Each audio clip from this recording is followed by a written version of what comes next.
Hello, everyone. You are tuned in to Sip and Talk with Miss Londa. I have joining me this evening, Mama G. Mama G has a podcast called Just Ask Mama G. Hold on one second. Okay. What's going on? Why isn't it? It's still playing. Ooh. Okay. Talk podcast. Sip and Talk podcast. Starting soon.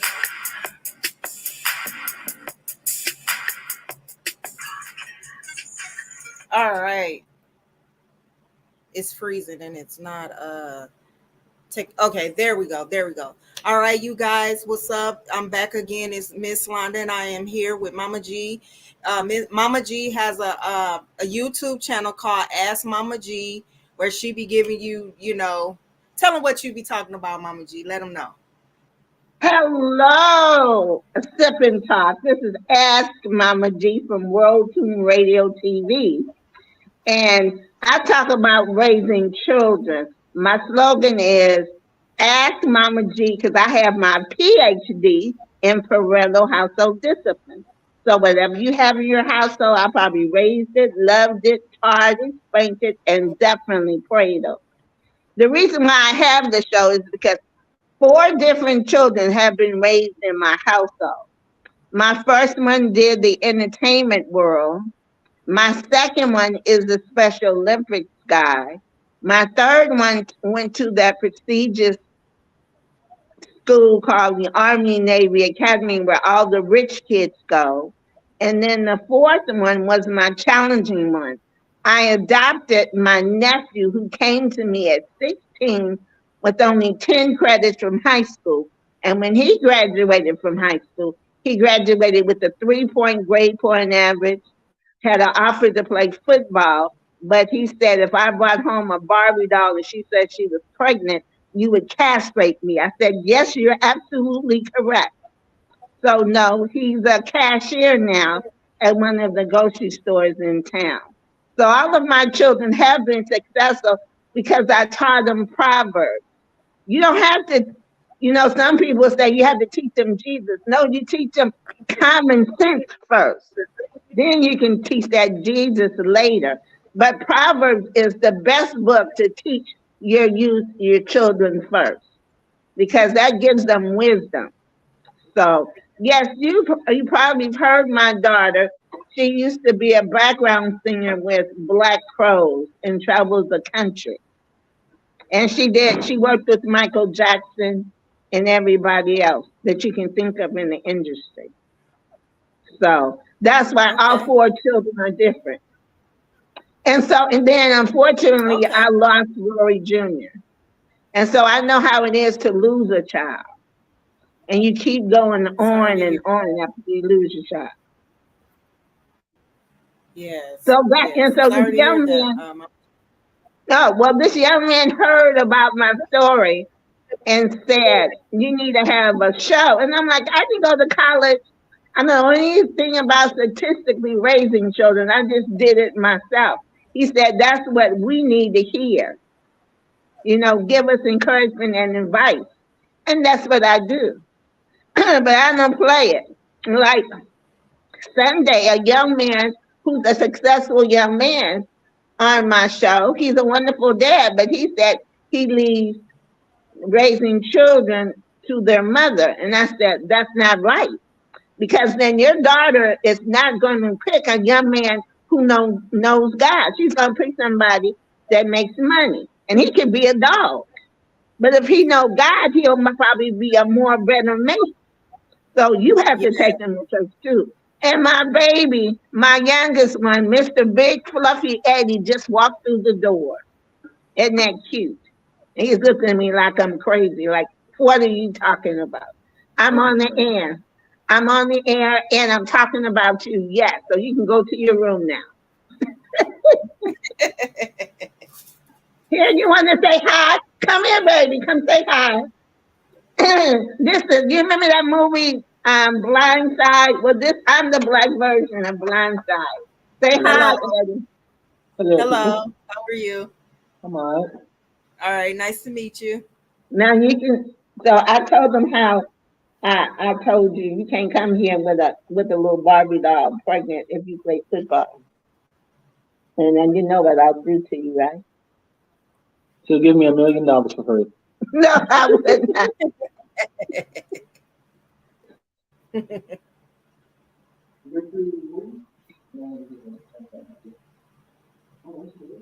Okay, I'm on the show now. Y'all need to take that conversation somewhere else. Thank you. But I do my show in the studio, Lona. Oh, okay. No, Miss Londa. Alonda. Yeah, I'm I sorry, haven't baby.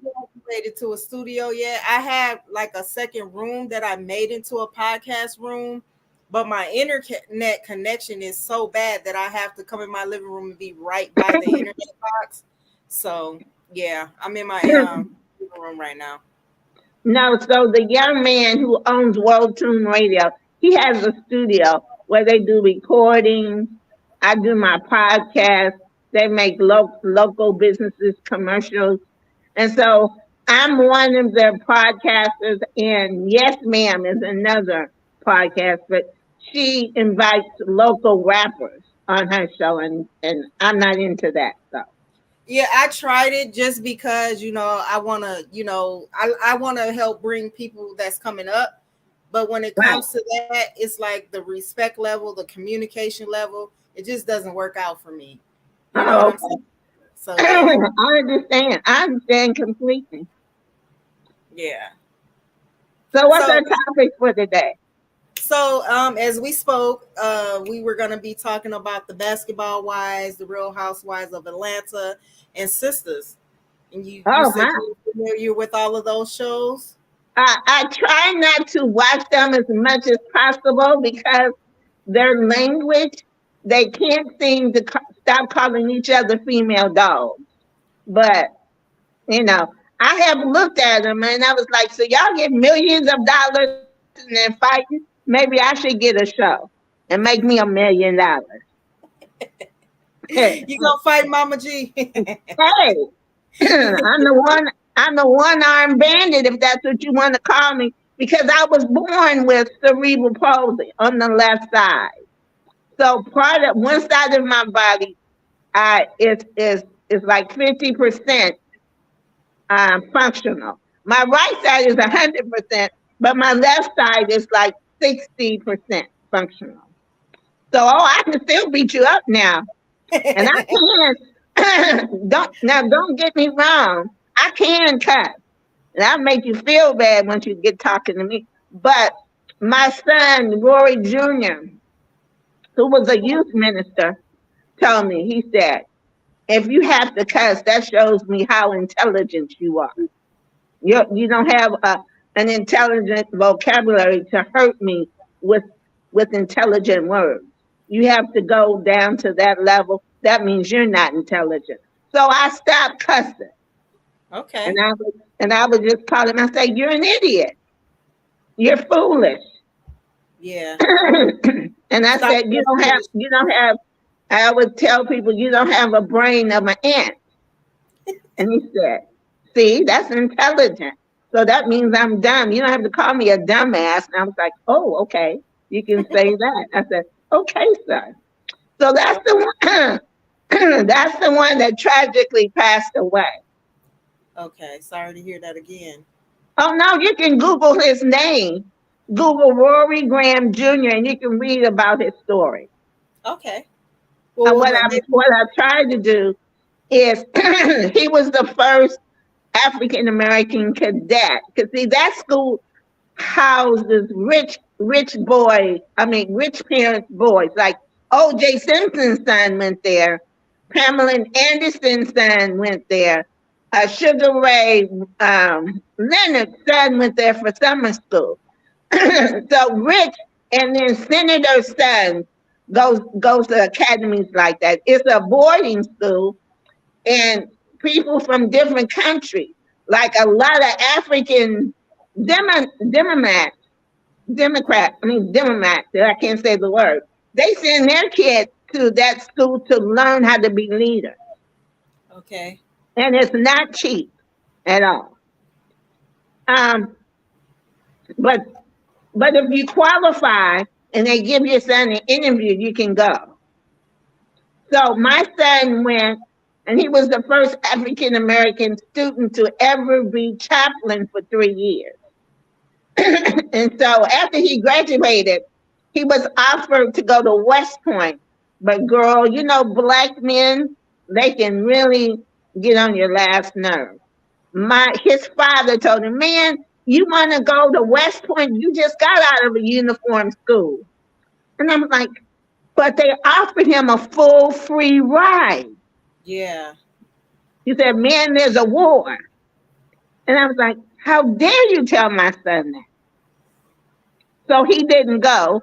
He went to Westmont College, the most prestigious Christian college of this side of the United States, and became a youth pastor.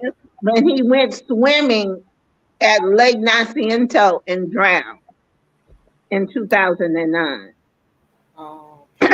So he didn't do drugs. In fact, in my office upstairs, he used to go preach at high-risk camps and detention centers for black youth in Chicago and New York, the urban areas, you know. And so for presents, they would give him hubcaps and tennis shoes, signs. And it was a cultural awakening for him because he never had received that. He read about it, but see people really give up hubcaps as gifts. And so if he hadn't drowned, he was going to start a church just for youth. Okay. He didn't want no old folks there, except he said I could come because I was his mother. But he said no old people with the hats on and the jewelry. No, we could stay at home. But I told him the reason why we dressed up on Sunday is because traditionally we couldn't dress up during the week. The slaves and the crop workers could only wear their dirty clothes during the week. So on Sunday, that was our day to dress up. And so that tradition was passed on to every generation. On Sunday, the mothers would get dressed up, wear their purses and gloves because they were a maid or they worked in the fields. So I had to teach him a lot of why we dressed up. Okay. But the basketball shows, I was like, Jesus, y'all fighting over. She called you a whore, so you gonna beat her up? I used to laugh at him. Have you been tuned into this season's show or no? I watched the commercial where they were getting together, and then the guards came and got her, and that's the last time I saw it. Cause like I'm ready to go get me a show with some old Christian woman just start cussing. Maybe I get $1 million. So you know Roku has its own network, and they're giving you can get a channel on Roku if you'd like. Now see, I haven't even got one of them smart TVs. Okay. Girl, I was like, give me one of them TVs, and then you can know all of my business. No, because I heard that if you get one of them new TVs, the government can. I don't know if it's true or not, but in a minute, everybody can look at your TV and know where you live and all that stuff. It's bad now. So do you really believe that? Girl, I ain't gonna lie. I believe anything because these people are crazy.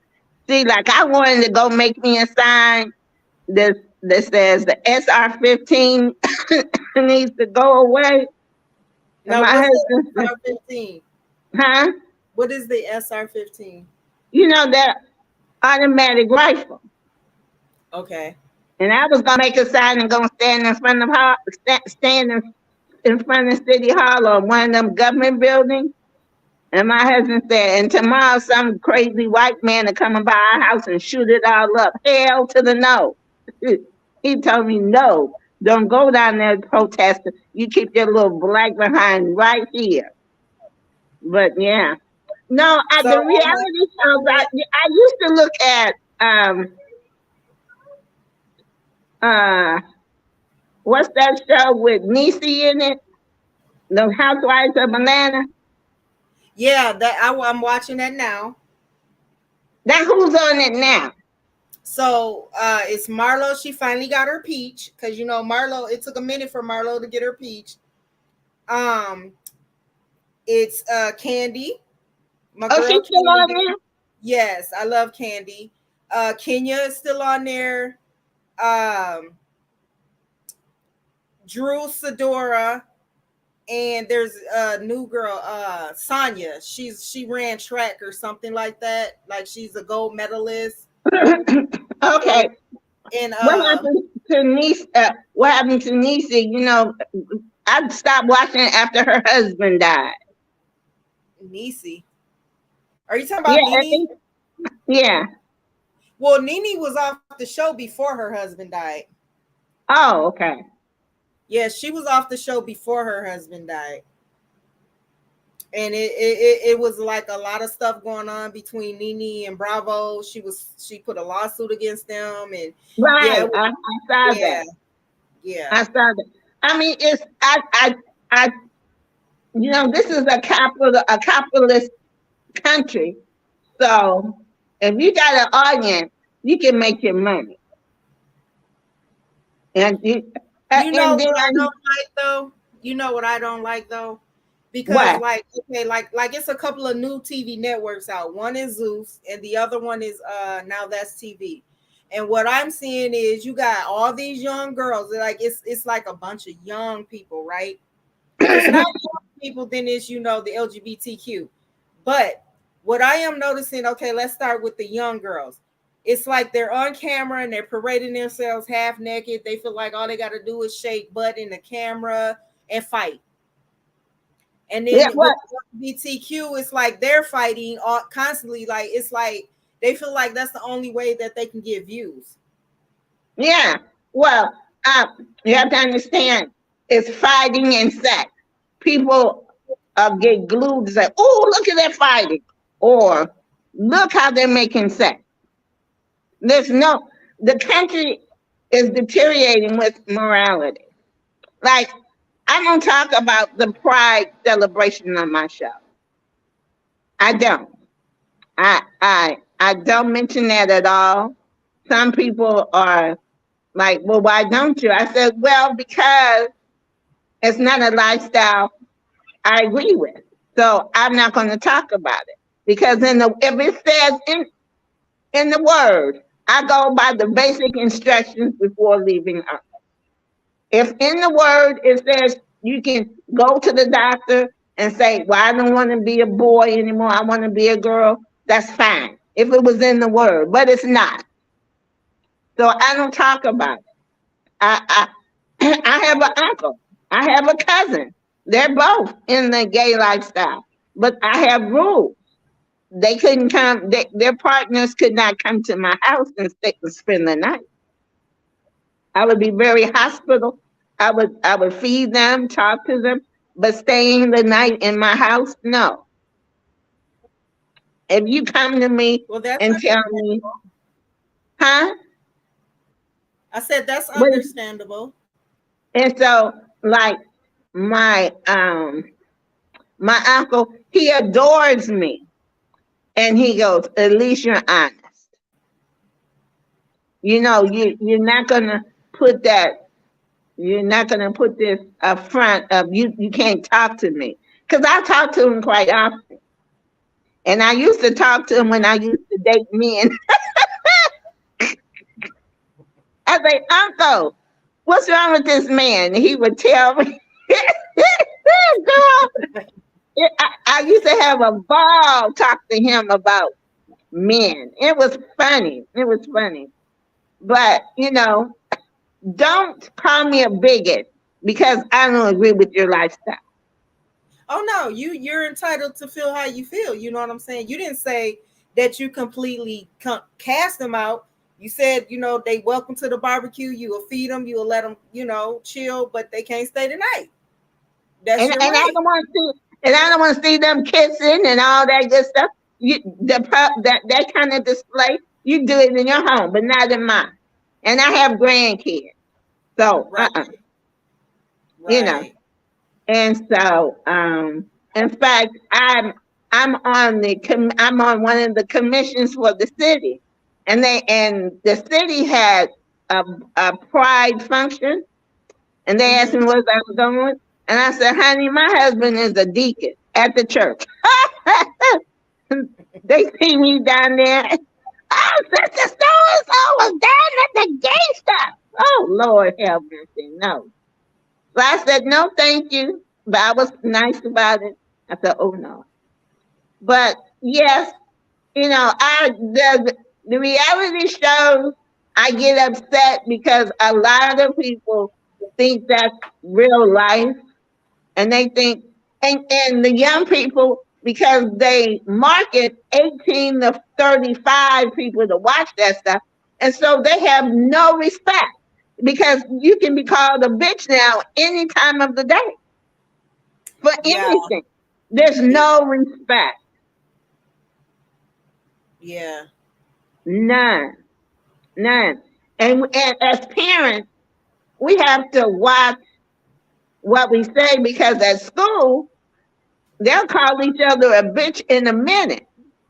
I had no idea it got in that bad till I went to my granddaughter's school, and this little girl got upset and called the other little girl a bitch. I said, "Woo! Mercy. Is that rough now, huh?" Yeah. And and so I said, "Honey, you need to go to class. You ain't my mama. You can't tell me what to do." I said, "I tell you what. You wanna?" I said, "You don't want to try me. I'm from the old school. I'm the old school mama. You don't want to try me, young lady." But But see, see, that's what they need. They need you, Mama G, somebody like you to bring that back. But at the same time, though, you have to realize though, these a lot of the parents are young. Let's just start there. And then, a lot of the parents are friends with their kids. That's another thing. And it's like you can't really, nowadays you can't even say, back in our days, if Miss Rose seen you cutting up, Miss Rose could snatch you up and that's she can, right. you know what I'm saying, tap you and take you home to your mom and let her know you did it, and then you was gonna get it again. But it's not like that now. You know what I'm saying? These parents now, it's like you don't touch my baby, and Well, it's raise your baby. Raise your baby. That's what I'm saying. If I can't touch him, the police will beat him, and they don't even love him. That's what they need to hear is that. And then then that's the other thing that took place. This is what really took a lot of parental rights, is when they came out with the whole child abuse laws. And don't get me wrong, kids don't need to be beat to the point where they got bruises. I'm not saying that. But you know what? Them ass whoopings and all that stuff that I got back in them days, I appreciate them. Like maybe back then I probably thought, oh, it was mean and I thought this and that. But when I look at me and when I look at this other generation now, and I'm like, dang, like half the stuff they do and say, I would have never thought twice about it. Just even from respect, even from being taught how to respect things that my mom bought me. Like if I came home from school and was missing a barrette, I got a whooping. You know what I'm saying? Hey, So that's teaching me how to appreciate things. You know what I'm saying? But when I look at this generation, it's totally different. And I think that old school needs to be brought back. And there's a comment, she says she's from the old school. I love it. oh, well, yes, yeah. I mean, well, see, what I would do is I would explain to my children why they getting a spanking. For example, my son and my daughter, they saw a white child. We were in Nordstrom. Okay, no. First, it was Laura. She saw a little white girl throw a tantrum with her mother. So she thought she can throw a tantrum on me. I sat her little brother down, who was a baby, took my shoe off, and spanked her. And then a white mother came and called security. And I said, well, if I don't spank her now, and she's 16, pregnant with 2 kids, then you're gonna say, where's her mother? So I'm saving you tax money now. How about that? Yeah. Or how about the fact that if you don't teach them and they go out there and the police can beat them down or shoot them down? You know what I'm Right, saying? They put these laws on us, but they can do it. right. That's what, So, yeah. and that happened again with my son at Nordstrom store. You know, that's a high end store like Neiman Marcus or Macy's, right?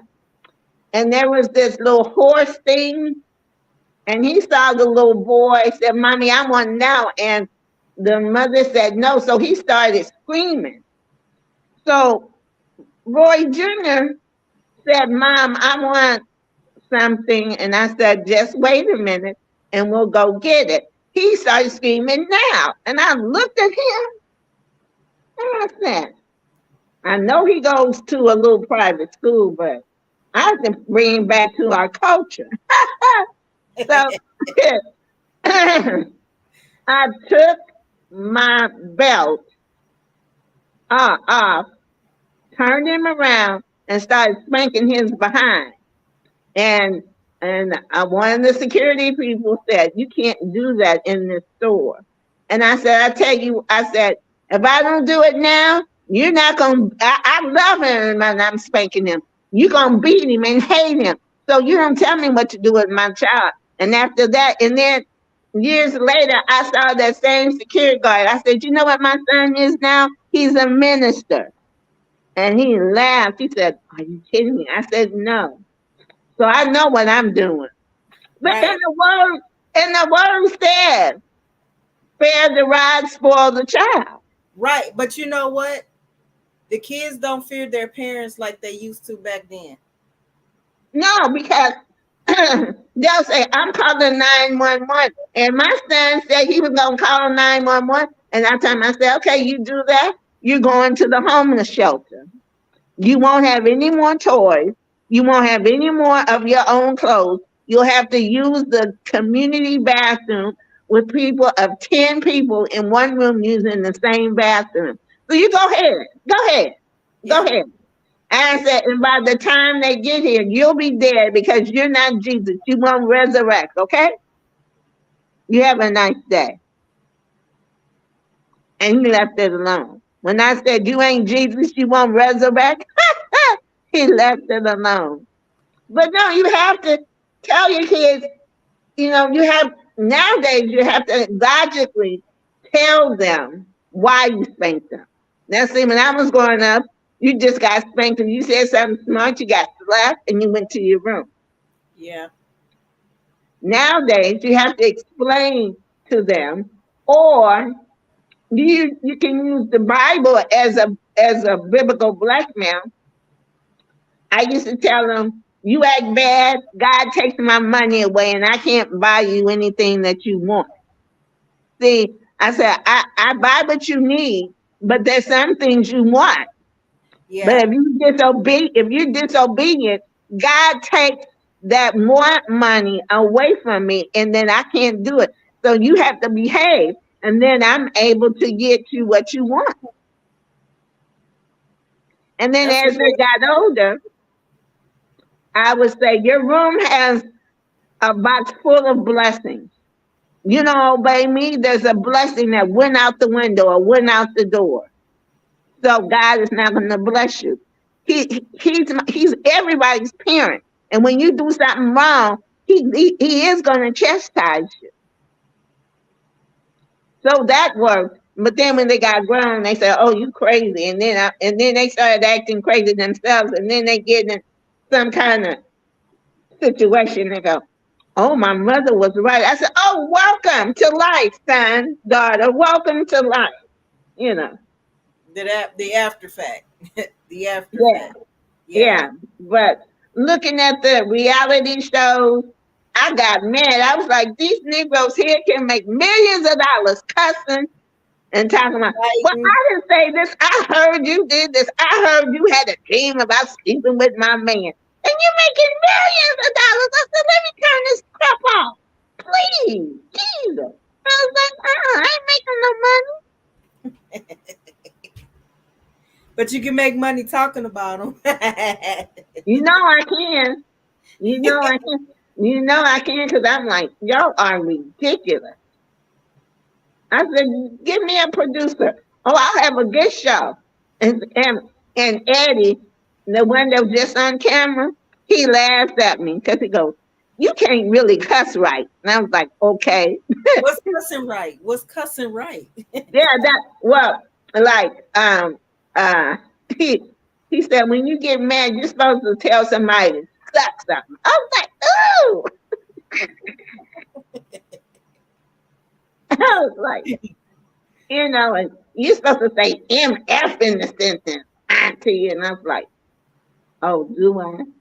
So yesterday I said, well, get your funky black MF ass up and clean up this room. He said, you came to the dark side. Yay, I brought you to the dark side. Oh no. Yes, I cussed. I said, get your funky, fluffy, black mother effing ass up and clean this room. Nobody should be living like this. Yeah. He said, See, you my cuss. mom, she would come on the weekends. She would come in your room on the weekends. Because, I had to have all my clothes hung up. And then the clothes that went in the drawer, it was an order. So it was like the underwears and the socks. And it was the That's jacket right. drawer. Then it was the shirt drawer. And, the short pants drawer. And if anything was out of order, it could be one thing. One thing. Everything is getting tore out. And you got to That's put it right. all back Exactly together. right.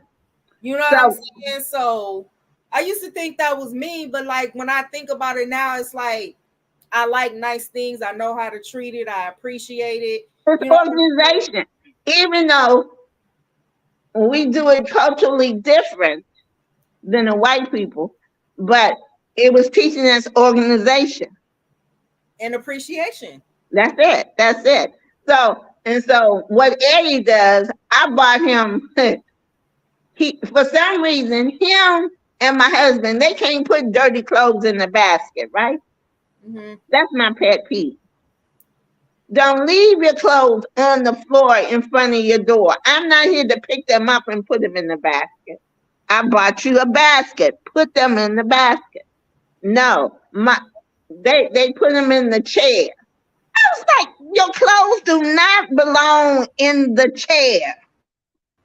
And so I remember years ago, he told me to wash his clothes. I went outside and turned the water hose and put his clothes in the front yard. I said, okay, I'm washing them now because you can bring them down right away.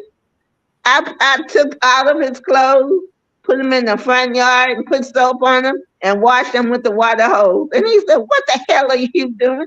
I said, because I asked you nicely to put them in the basket. I bet you'll put them in the basket now. So you just don't play. I don't play. I'm 5'1", weigh 125 pounds, but you don't want to up with me, okay? Okay. Okay. You don't want to mess with me, and especially when it comes to children. No. How come you can't? I don't understand that. I told my guests, did you look at my show with Michael Murray? No, I didn't look at the one. No, I don't think so. Mm-mm. You just didn't look at my last show I told you about? No. Well, okay. Well, I told him, I said, remember, we are your neck. You can't do a damn thing without us. You can't go up. You can't go around. You can't do anything without a good woman. Okay. And So what you was his need, response? huh? And what was his response? He laughed. He said, Mama G, you're absolutely right. I said, so, and if you want to be respected, you have to take a role in teaching your children about God. So your daughter is going to, like I said earlier, your daughter is going to say, well, my daddy provides for me, so I'm just going to I'm just going to get somebody who provides for me. But he has no moral compass. God is the moral compass. You know, I said, they need to see you take them to church. Well, it's on Sunday, and it's 2 hours away for me to go to their mother's house. I said, there's a church on Saturday. Find a church on Saturday. But your kids need to see you pray to God, put God first in their lives. So they Well, will find somebody decent like you. well, not only that though, Mama G, I feel like too, you can teach your daughters that. What the hell? Okay, I'm gonna ignore the comments. I feel like if you teach your daughter that she does teach her independence, you know what I'm saying? Oh, most definitely, And, most definitely. you She know, has and it's to bring. okay to have a man that's gonna provide for you, but don't feel like that's you don't want to put your full independence in the man. You Right. know, Oh no, most definitely. Because my husband knows today, if he walked out tomorrow, I can survive. yeah, You have to get an education because you're the CEO. Okay. He's the chief, he's the officer of the house. The bills come in his name, but you run the house. You keep it in order. Like if my husband died tomorrow, Lord, I don't want him to die. But I know how to take care of my house, pay my finances, and all that. I know how to run my life. But you have to give him, how should I say that? He's the head, but yeah, like I said, you're the managing head. He's the head, you're the managing head. You right, keep it copacetic. You never come in a relationship not having, it's like a meal. Here's the plate. Here, he brings the meat. You bring all the sides. You have to learn how to take care of your own bills. If you're gonna have a career, make sure you're able to provide what you need and want. Now, like in our household, he pays all the utilities, all the house maintenance and everything. If I want a designer pillow or a better diamond table, I'd buy those things.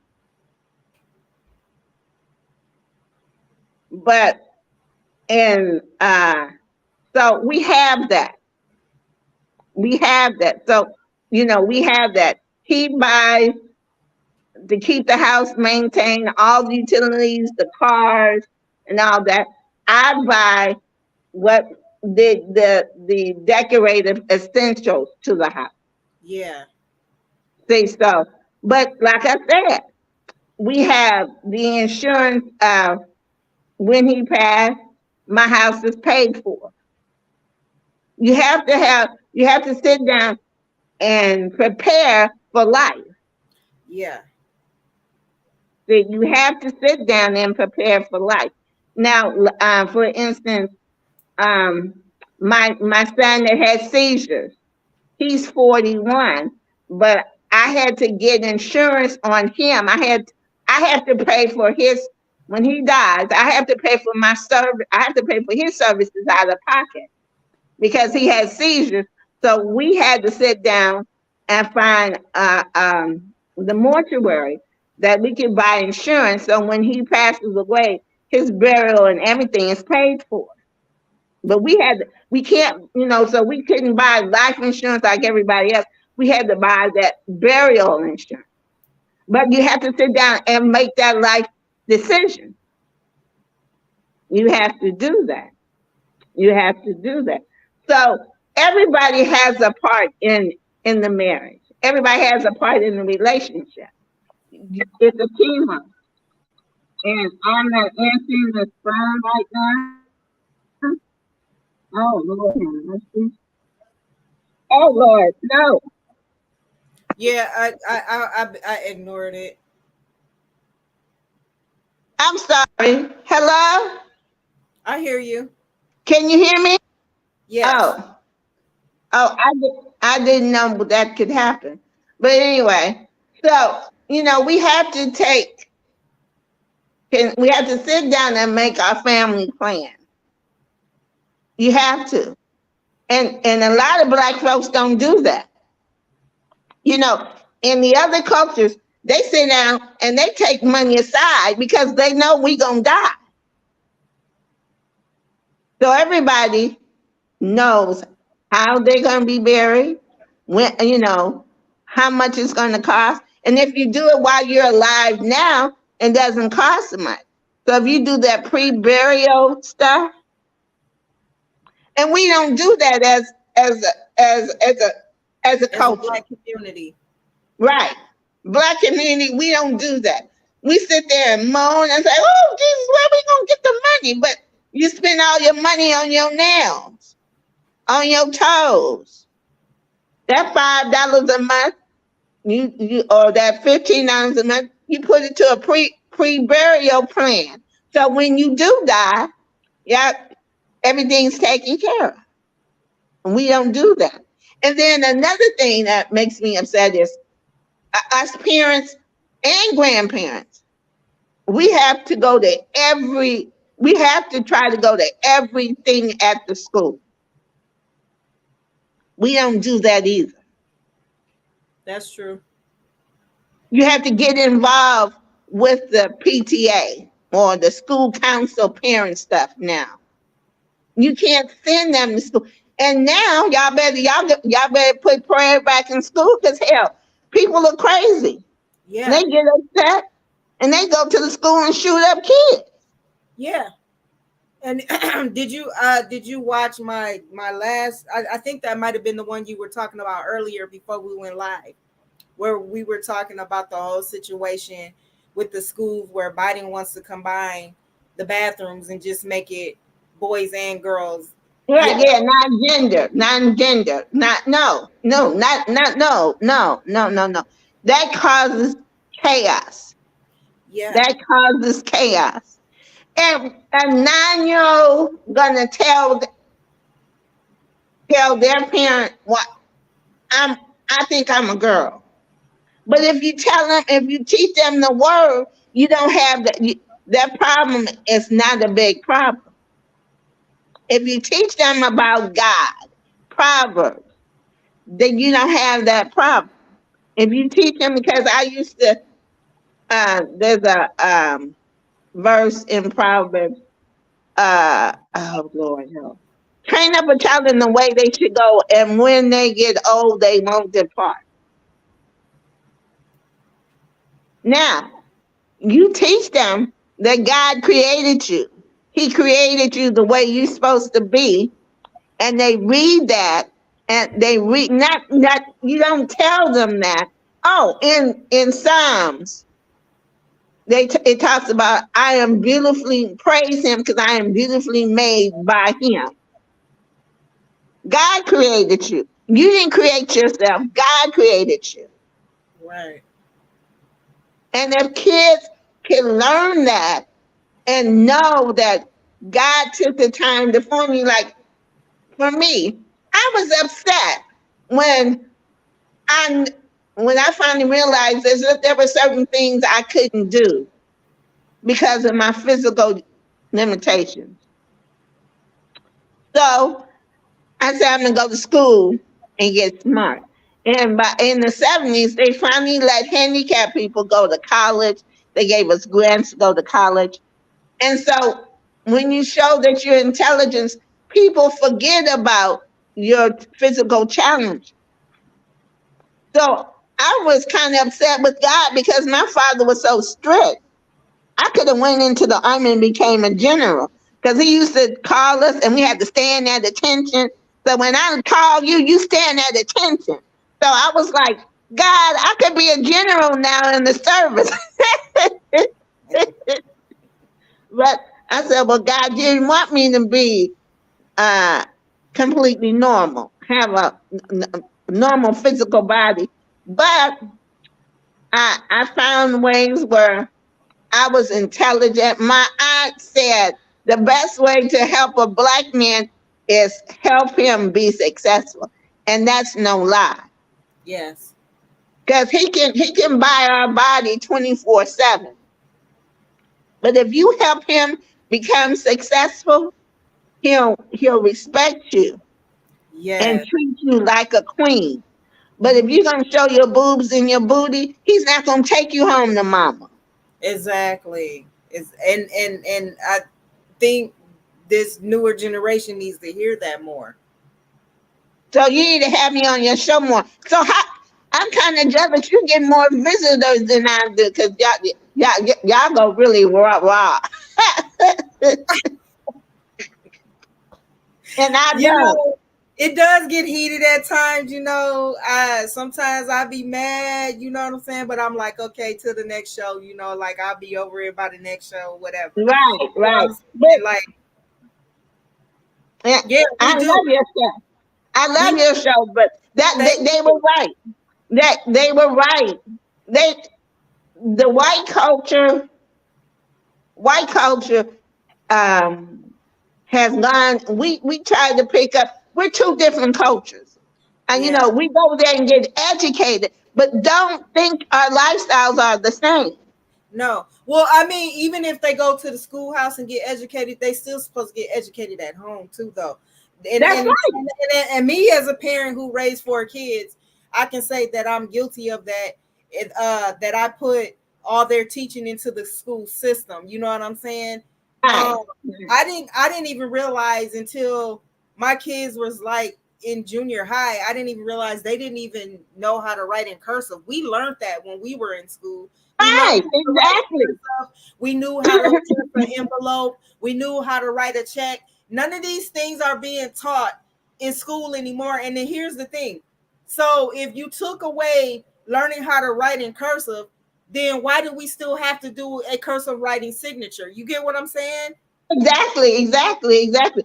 So that's how come I and my daughter today we teach our grandchildren, her children, in cursive to this day because they can get on the computer. I said, but how do you write in cursive? What do you mean writing cursive? I said, oh, I said, excuse me, mom, you need to teach your children how to write.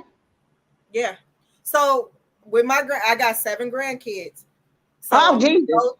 Yeah, I'm gonna go to the dollar store and get. You remember the wide notebooks with the wide Right, line with right. the uppercase cursive letter and the Lord. I'm gonna get those for them because it's like, okay, how are they not knowing it, teaching this in school anymore? But if you sign your signature, that's how you have to sign it in cursive, and then you also have to print it. That's right. Exactly. So, Exactly. why would you take that away but expect them to still do it? That makes no sense. I'm trying to tell you today. In fact, I'm glad I'm on the phone because I'm going to go to the Bible real quick on my computer and find that scripture that I was talking about. Proverbs, uh, the Bible. Let me come on. Here's Google. See, you can tell I'm old school and don't know what the hell I'm doing with the computer, right? The Bible, Listen, please. yeah, I got older people in my family. They be like, they really don't know how to work the cell phone. When Bible. my I mom got need a the whole. Facebook, I was like, Lord, Okay, King James Version. Mm. Okay, I didn't want that, but okay. Where is? I'm just get back at this. Yeah, I was trying to find those Bible verses that I know. About how I biblically blackmailed my children in reading and then you also teaching them finances. You yeah. know, um, when I used to get an A, I would get money. If I got a C, it was lower money. So And my see, children, that's good because you're teaching them that things aren't just supposed to be handed to them, that they right, have to be earned. And when they grow up, again, when you're speaking on girls getting with men and men providing for them, if they understand that is, they don't have to depend on a man, you know what I'm saying? For they don't have to have these things. This is something that is earned. You know what I'm saying? You only have to have your necessities really. Right. name brand and the hottest this and the hottest that, the flat screen TVs. You don't have to have that in your room. I had a little black and white TV in my room. Oh, Lord have mercy. I I am having a problem here. I hit something and then these computers go wrong here on me. Now, if I wasn't on this computer, if I wasn't on a show, I could get everything I wanted, right? Because I'm on this show. Okay. Online Bible, Study of Faith, free. Okay. Online Bible. I don't want no updates. I just want the Bible. Jesus Christ. But anyway, in Proverbs, it also talks about um, if you see something wrong, you run away. You don't stand there and look at it. You get away from it. You get away from it. See, so I tell my children, don't follow the crowd Yes. because the crowd is not for you. You never follow the crowd. The crowd is not for you. So I tell my children that all the time. Please do not be your own leader. And you say, have you on? So I know that my co-host Boom with Podcast Lit, I know that he had posted he wanted to do a topic on basically bringing old school back. So I know that he would love to have that discussion with you. Oh no, you mean I'm gonna get popular now? Yeah. Yes. You know what? Because it needs to come back, literally. You know what I'm saying? Like The that Holy old school Bible. needs to come back. Oh, the Bible teaching. Listen to God's word. Oh, here we go. Let's see. Let me see if I can get If I this. put him on right quick, let me see. Well, I'm trying to get my Bible app as I'm talking to you. You know I can't get that because I'm talking to you, right? That's fine. Oh, let me see. Let me see if I got it in my app store. Oh, I do. Check it out. Why did I? I see the Lord has to say, Karen, just calm down. You can find it. I found my Bible app. Yay!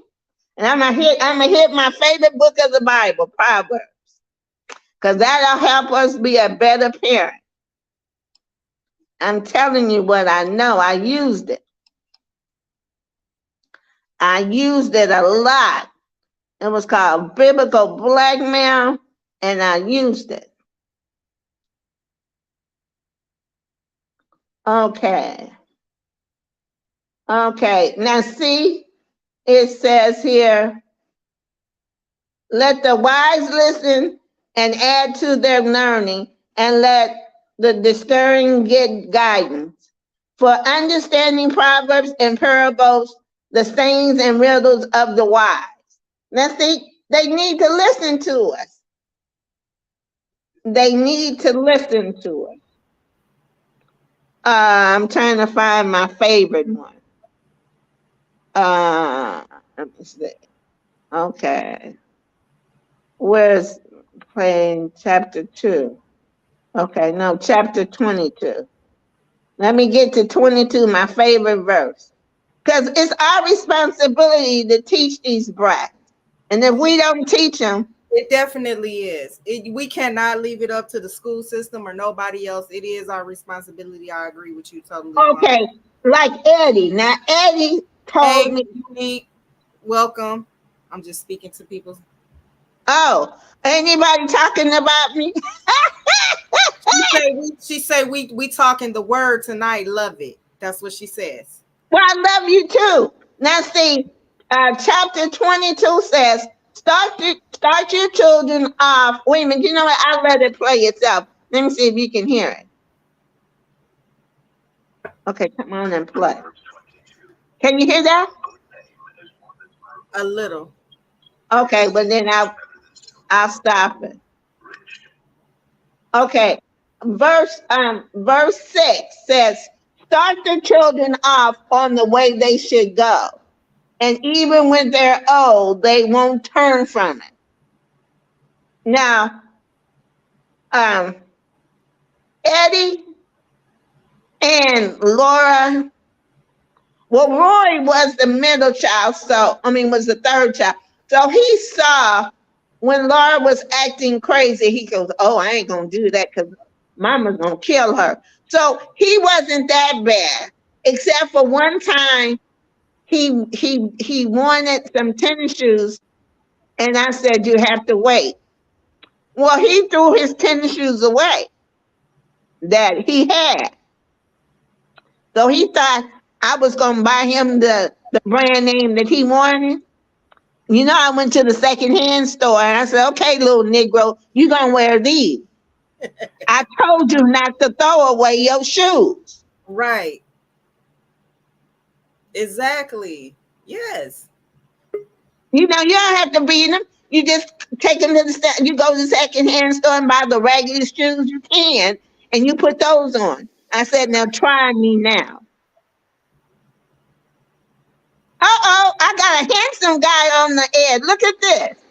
Look at this. Ham Murphy, I got a son on the air. Hey, Uh-oh. don't That's have me Boomer. smiling. That's the one I was just telling you about. That I said he wanted to do a discussion on, the old school, bringing old school back, and with the kids. That's him.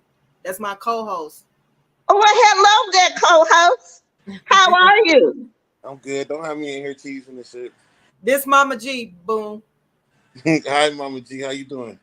I'm fine. And you gonna make me rich now, huh? You gonna tell everybody listen to my show on YouTube?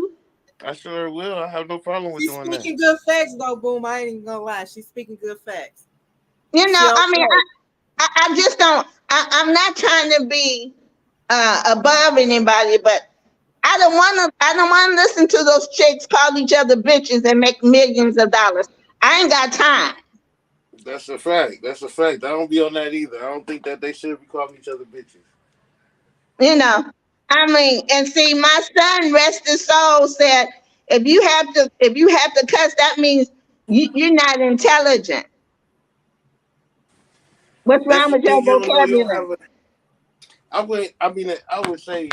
I mean, I use cuss words myself, but definitely derogatory cuss words I wouldn't use. I So mean, but you just can't because call of any. But see, my son got me from not cussing so much. So I would just call him an idiot or call that person an idiot or you're a fool.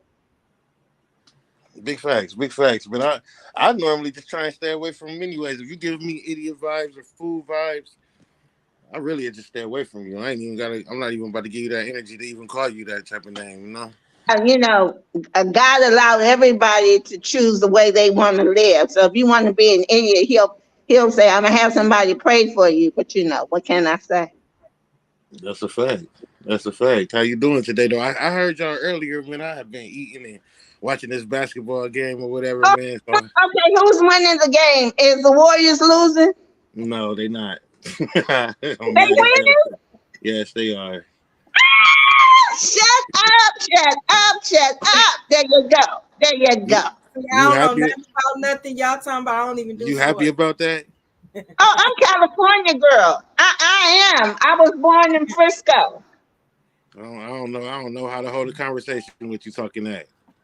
Well, I'm sorry, baby. I'm sorry, baby. I'm gonna tell you what my daddy taught me. He said, if you learn sport, know how to cook a steak and rice and red beans and iron a shirt, you can stay married. So Hey, I know about Muhammad Ali. I know about Cassius Clay. I know about Joe Louis. In that, fact, I'm gonna give you a riddle. I bet you can't even know the answer to this riddle.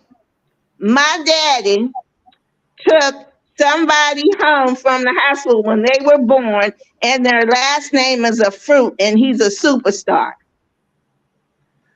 who is that? No, now you have to think.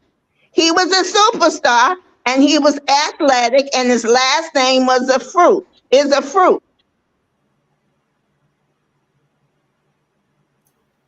Go through the Nope. fruit. I'm thinking Daryl Oh, I Strawberry. know. I think I know. I think I know. Yeah, Dale Strawberry. Dale Strawberry. My father took Daryl Strawberry home from the hospital when he was born, because my daddy was Daryl Strawberry's daddy's boss at the post office in LA. So we've known the Strawberry family for years. So that means you're a smart, intelligent man. I like that. What happened to my buddy?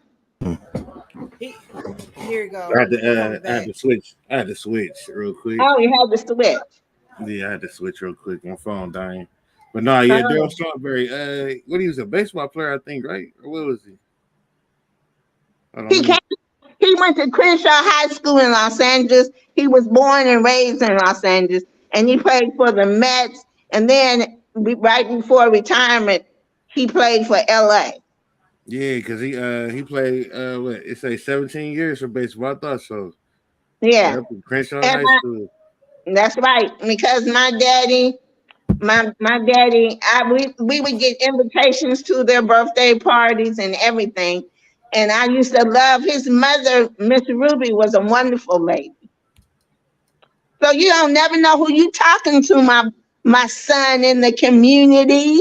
Amen, amen. I heard you speaking earlier about needing to spank our kids before the police do. I liked that.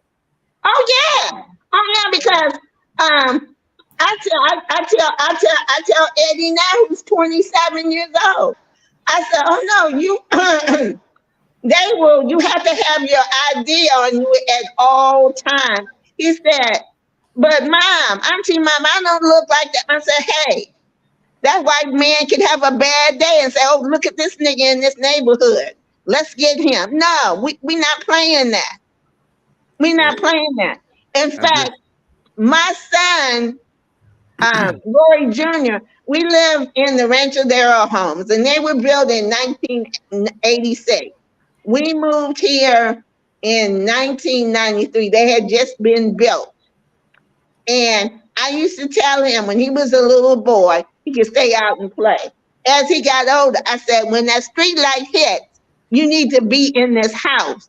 I know you're 16, but somebody's going to think you, and we're the only black on this block that owns.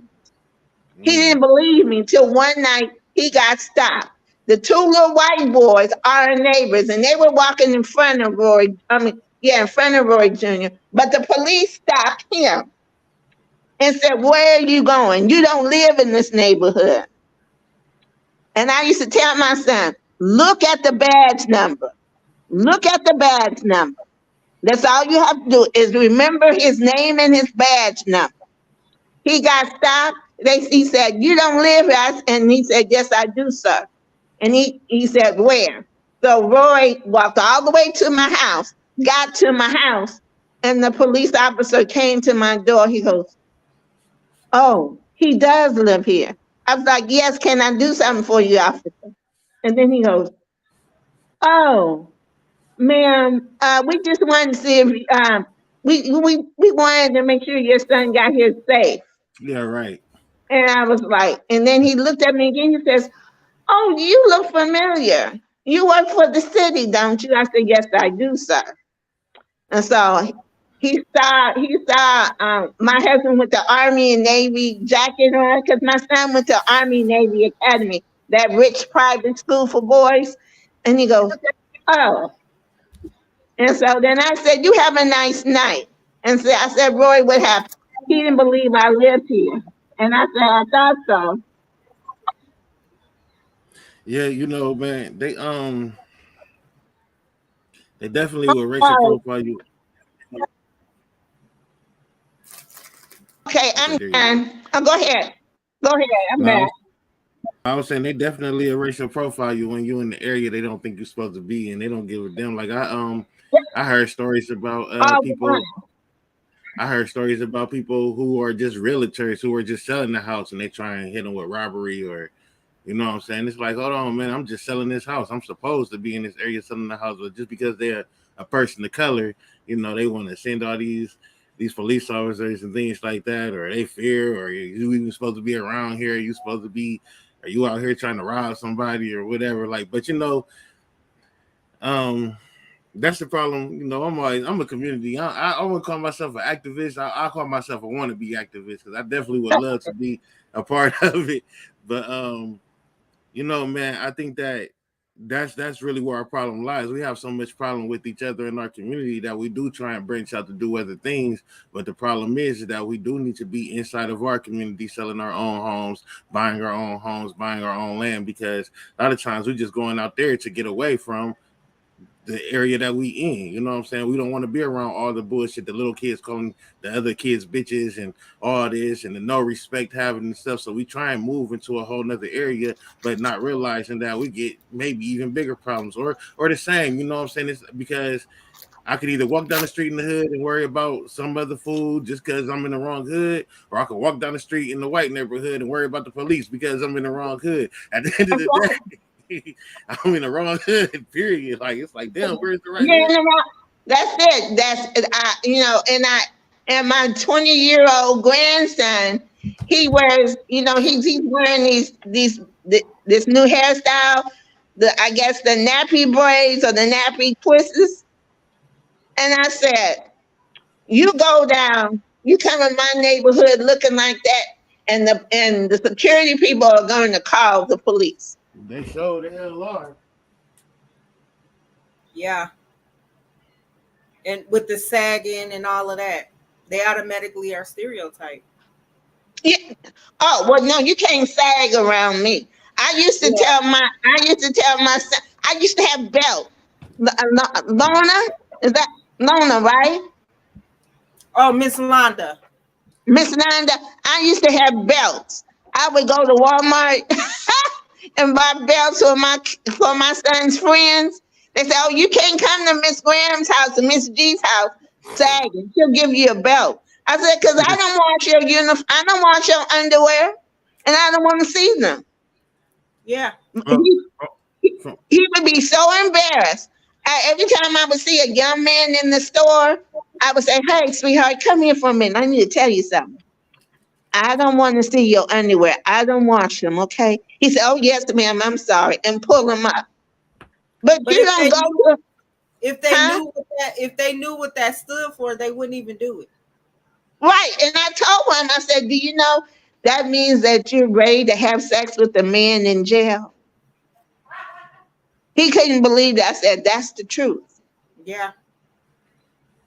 Yeah. That's the truth." hey, That, with the whole underwear movement, man, I heard that was more of because I ain't never been to prison, man. Blessed to not go to prison, but I heard that was the thing that when you walk around with your pants sagging, you letting somebody know you available. You know what I'm that's saying? right. Yeah, that's what we Exactly. were just saying. Exactly. Yeah. Exactly. It was, But with this world today, I guess that's cool though. I don't know, but I ain't gonna get too I far don't off into that. understand it because I've seen dudes like try to run, and it's like your pants legs is dang near down to your knees, and you trying to run like that's got to be you not in a potato sack race. Don't you want to be able to get away? Like that don't make sense. That's what I was thinking. When I never wore flip flops in the hood, I only wore them like yeah, like inside my front porch or my yard. Like after that, like I'm wearing tennis shoes. If I know I'm leaving, I gotta wear some tennis shoes. Well, back then, now what I'm saying, I don't be on none of it, so I'm more chill now. But yeah, it was like tennis shoes, belt, all that. But I also got a southern grandma. You know what I'm saying? So she taught me a lot of things too, man. But I think that what it is with the systematic depression, the way that they do us now, we don't have too many fathers, and it's hard to I had this conversation before, I think, on this show, man, where I had stated that it's hard for a woman to raise a man. Like, yeah, you can keep him in the house and you can make sure the bills paid and feed him and everything, but when it comes to just actually telling a man how to be a man, I think that it's hard for a woman to do that. And when you remove the man out of the house and the woman is left to raise the man, he don't get those things right there. Like, bro, pull your pants up, because what if you do need to run? You know what I'm saying? What if you do need to do this? And a lot of the women are more like, don't say nothing to my kids. Like, don't tell my kids nothing. You know what That's what I'm we were saying? just talking about earlier. Like it's not like back when I was growing up, I knew like I knew I couldn't do nothing because I knew this person over here, this person up the street, or this person that worked here, it was gonna get back to my mom. If Most they want definitely. to snatch me up and take me to my mom. You know what I'm saying? Like, but it's so different now. Like, you can't say nothing to these kids, even if you just genuinely want to tell them, like, look, you doing wrong. You can't do that. Hey, I could pull up with a video like, hey, I fucking got your child pissing on my porch right now. Like, no, did you say something to him? Like, nah. Or even if, you know what I'm saying, if I do say something to him, I mean, you about to start, like, bro, your son is actually pissing on my porch. Like, yeah, well, Yeah. don't say that to my child. Like, nah. So, Listen. Don't So come to my house. one day I had left and I come back and lady come up, the lady, she lived in the townhomes that was down the hill from me. She come up there and she's telling me what my daughter's out here saying. So my daughter's out here talking about, and my daughter at the time was like 13, 14 years old. She's out here talking about this lady is an all-American HOE. And I knew when this lady came to me and told me this that she wasn't lying. This is where it comes in, where every parent knows their damn child. You know what I'm saying? You know your child. So as the lady's telling me this, then my daughter tried to run up to me and try to tell me that the lady was lying, but I knew she wasn't lying. And just because she tried to tell me that this lady was lying, I gave her the foo flops, and I ain't even gonna lie. I probably could have caught a case, but it is what it is. I know you. She's not lying. This lady did not just pick you out of a crowd of kids to come up here and knock on my door and tell me that you was down there saying this. You said this shit. You know what I'm saying? So Oh, this is where parents need to start, like, come on, like, come on. because a parent would definitely be like, nah, my child would never, or listen to the no, no, child. no, no, no. No, I'm gonna tell you an incident that happened to my daughter. She said um she was dropped out. She dropped her books. She went on campus and dropped her books off. And then she goes around to the store. Now this is before school is um started. And she said she didn't know the rule that once you drop your books off in the campus, you have to stay on campus, right? So they called me up and said that Stephanie and my daughter will be suspended because they didn't know the rule. I mean, they didn't follow the rule. So I go up there and I grab them by their chest. One hand is on one chest and the other hand is on the other chest. And I'm holding them. And I said, you go to a private school. It ain't but three of you black kids here. They don't want you here in the first place. So if you didn't know the rule, but I bet you know the rule now, and I don't have to ever come back up here and discuss this again. Do you understand me? They said, yes, ma'am. And I called Stephanie's mother and I said, Carol, Laura and Stephanie went off campus. They dropped their books off and they went to the store. And for security reasons, they weren't supposed to do that, but they were trying to suspend them. And I told them they're not going to be suspended. But I grabbed them both and told them, you follow, if they tell you to piss left, you're going to piss left. Do you understand me? They said, yes, ma'am. We have, and then you have to volunteer at the school. Now, Grandma, I know you have a wonderful podcast, but I want to hear you go volunteer at that school with your grandkids. You understand? No And then problem. another thing, during summer school, during summertime, go to those vacation Bible schools, to the white churches. They get free lunch, they know, and they learn how to behave in a nice, fun way. That's what we did with our kids. We we didn't always stay in the black church neighborhood. We go during the summer, we go to the white church and find out what they do and how they do it. Anything can be an education. And then so Your child is learning something about God and love, and they're playing games. And sometimes it's free. Well, see, I look at school. I mean, because I go too deep with this for real, man. You know, man, with Ado and alienation, man. But I look at school as far as them teaching us what they want us to know of their information, and So so true. when I tell my kids, you know, I tell them to learn the main things for me is reading, writing, math, and a little science, so you can know how to experiment with things. Man, you can make your own, you know, learn how to make your own fire type situation. But for the most part, though, everything else, like I don't really care for them to learn the history because I know it's falsified. I know it's just made to make them look better. But I think that the problem is that we depend on their general education too much. I think that when we send them to their schools and we tell them to listen to this person or listen to that person, they need to understand why they need to listen to this person and not as much as, you know, because you're supposed to. Because I think that like it's same as what you said earlier when you said if I don't beat my kids, they can go out here and get beat by the police officers who don't care about them. You know what I'm saying? So I should beat them and tell them why I'm beating them because the police officers That's don't even right. do it. Exactly. Exactly. And so the Exactly. teacher, a lot of times the teachers, they only going to care about their own mainly. I mean, they may care about the rest of the kids and hope that the kids do better and want the kids to do better. I feel like 9 times out of 10, that's because they don't want the kid acting up in their class. They don't want to have to deal with the stress, so they would rather them be good What? anyways. But I don't think What? that they really care. Well, see, that's why on my show I teach quiet time at home.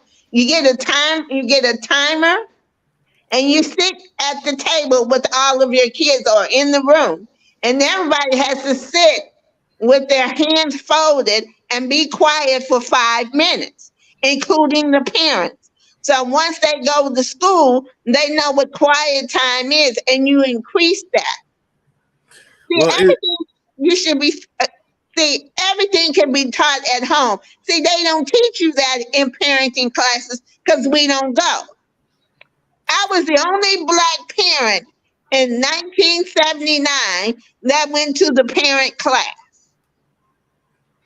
And do you know if you play classical music to a child, it expands their brain in learning?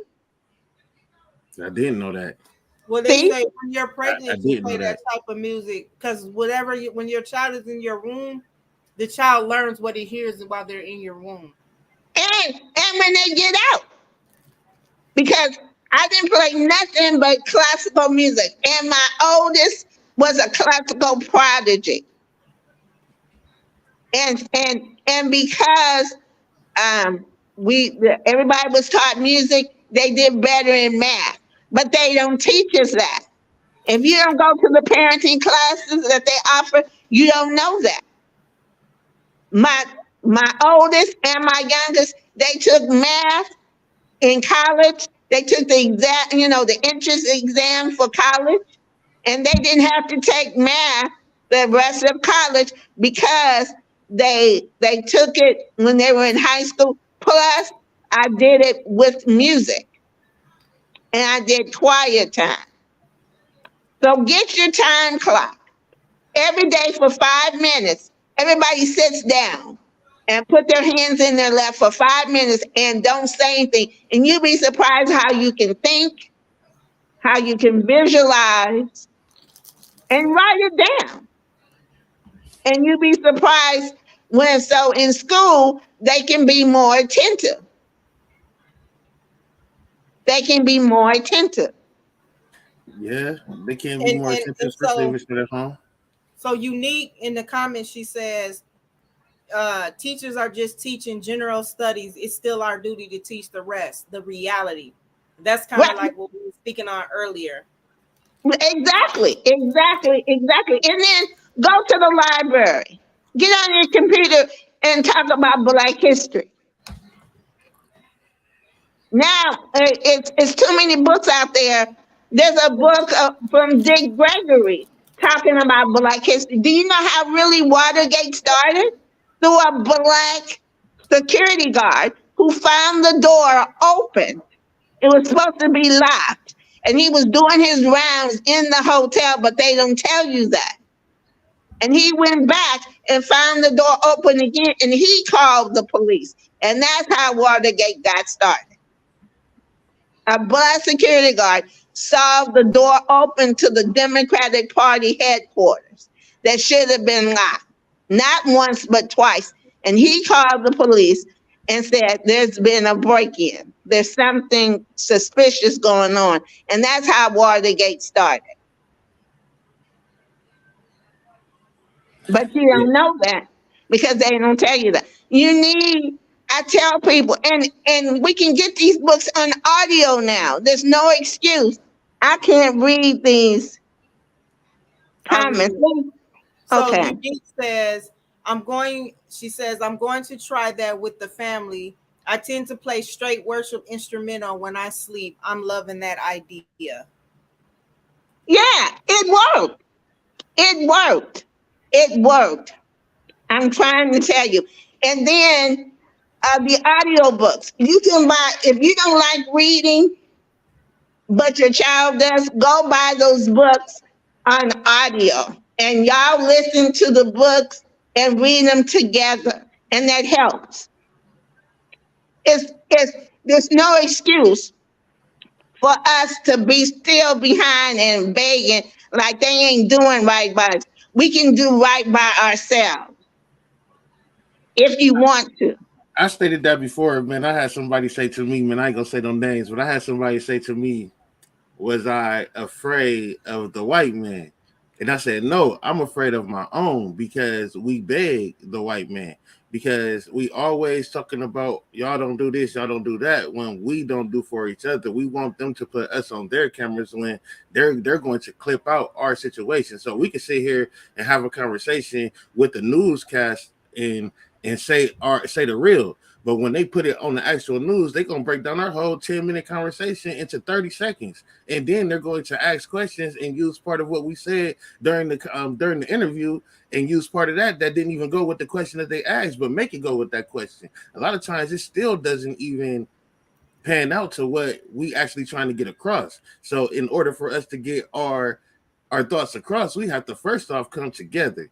Then you have to come inside of our congregation and give then understand what we're talking about because we're going to push our own agenda. A lot of times we want them to push our agenda. A lot of times we want them to give us a job. We want to work for them. You're not hiring me because I'm black. You're not doing this because I'm black. Fuck all that. Let's just do for each other. Let's police our own communities. Then we ain't got to worry about it. Like a lot of times people talk about this snitching stuff and we don't want to tell them nobody. Well, let's handle it ourselves. Let's not call the police. Let's handle it ourselves. I shouldn't let you sell your drugs in my neighborhood. I shouldn't let you run around my neighborhood beating up people. I don't even gotta be the toughest. But if 5 of me that's not the toughest run up on one of the toughest, we're going to handle the toughest person. You know what I'm saying? And a lot of times people don't think like that. It's like, oh, he the toughest. We're scared of him or we're scared of that person.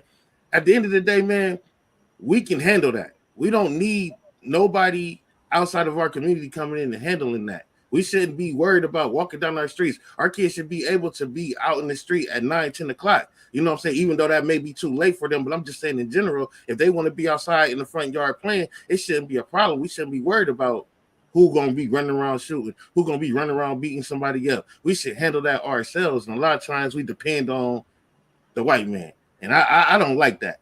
I don't. But at the end of the day, I can't depend on my community because a lot of times don't nobody want to get in nobody else's business. Don't nobody want to talk about nothing that's going on with everybody in the community because then we're just gossiping. Instead of let's fix it.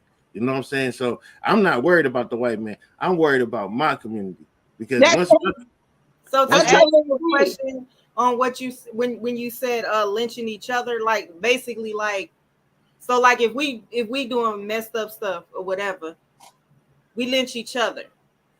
But if you really look at it, that's what they doing now, but it's for the wrong reasons. If you get what I'm trying to say. Mm-hmm. So you saying incorporate that, but for the right reason. Is that what you're saying? I mean, Boom. shit. I will go along with it, man. Listen, man. If we if we come together and it's a person out here who killing whoever on some bullshit just because they ain't got her, because they have some mental, then we supposed to handle them. We gotta lynch this nigga because, excuse me, if we gotta lynch this dude because he acting up, then that's what we do. I seen a video with Louis Farrakhan where they were saying he basically snitched on the nation, right? Because he didn't come out and actually say out his own mouth that they killed Malcolm X, but what he did say was when white people have a problem with their own, they deal with it. When the Hispanics or the the Asians have a problem with their own, they deal with it. So what's the problem with us dealing with our own? Like, you know what I'm saying? So if one of us step out of line, we supposed to deal with them.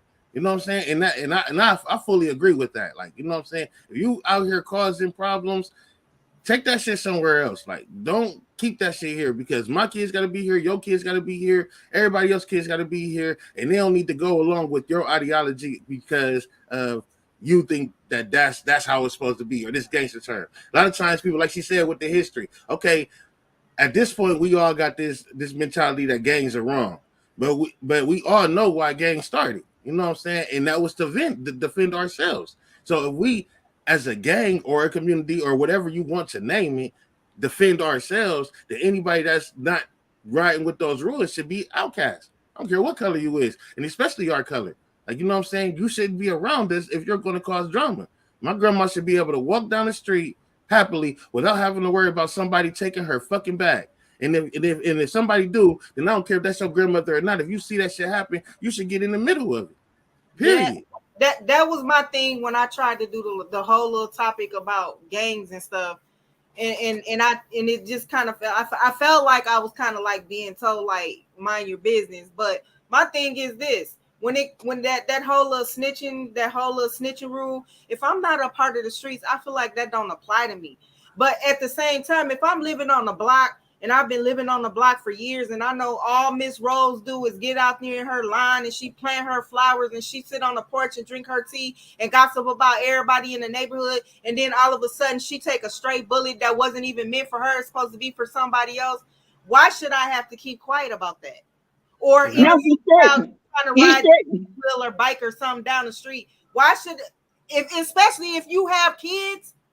But see, and that's where I'm trying to get at. By them taking most of our band and putting them in jail, you know what I'm saying? And we lose the respect. But we should be involved with it. I think the snitching comes when we involve other races. You know what I'm saying? So if we have our men that we can go to handle this dude, then I don't consider it snitching. If we got a whole group of black men or black women that's able to control and handle the community, and some stupid shit like that happen, I wouldn't consider that snitching when we go to our community leaders and tell them what the hell this person is doing. But when we get on the phone and we call a government or we call somebody in that really don't give a fuck about us anyways, I do consider that snitching because they not gonna care.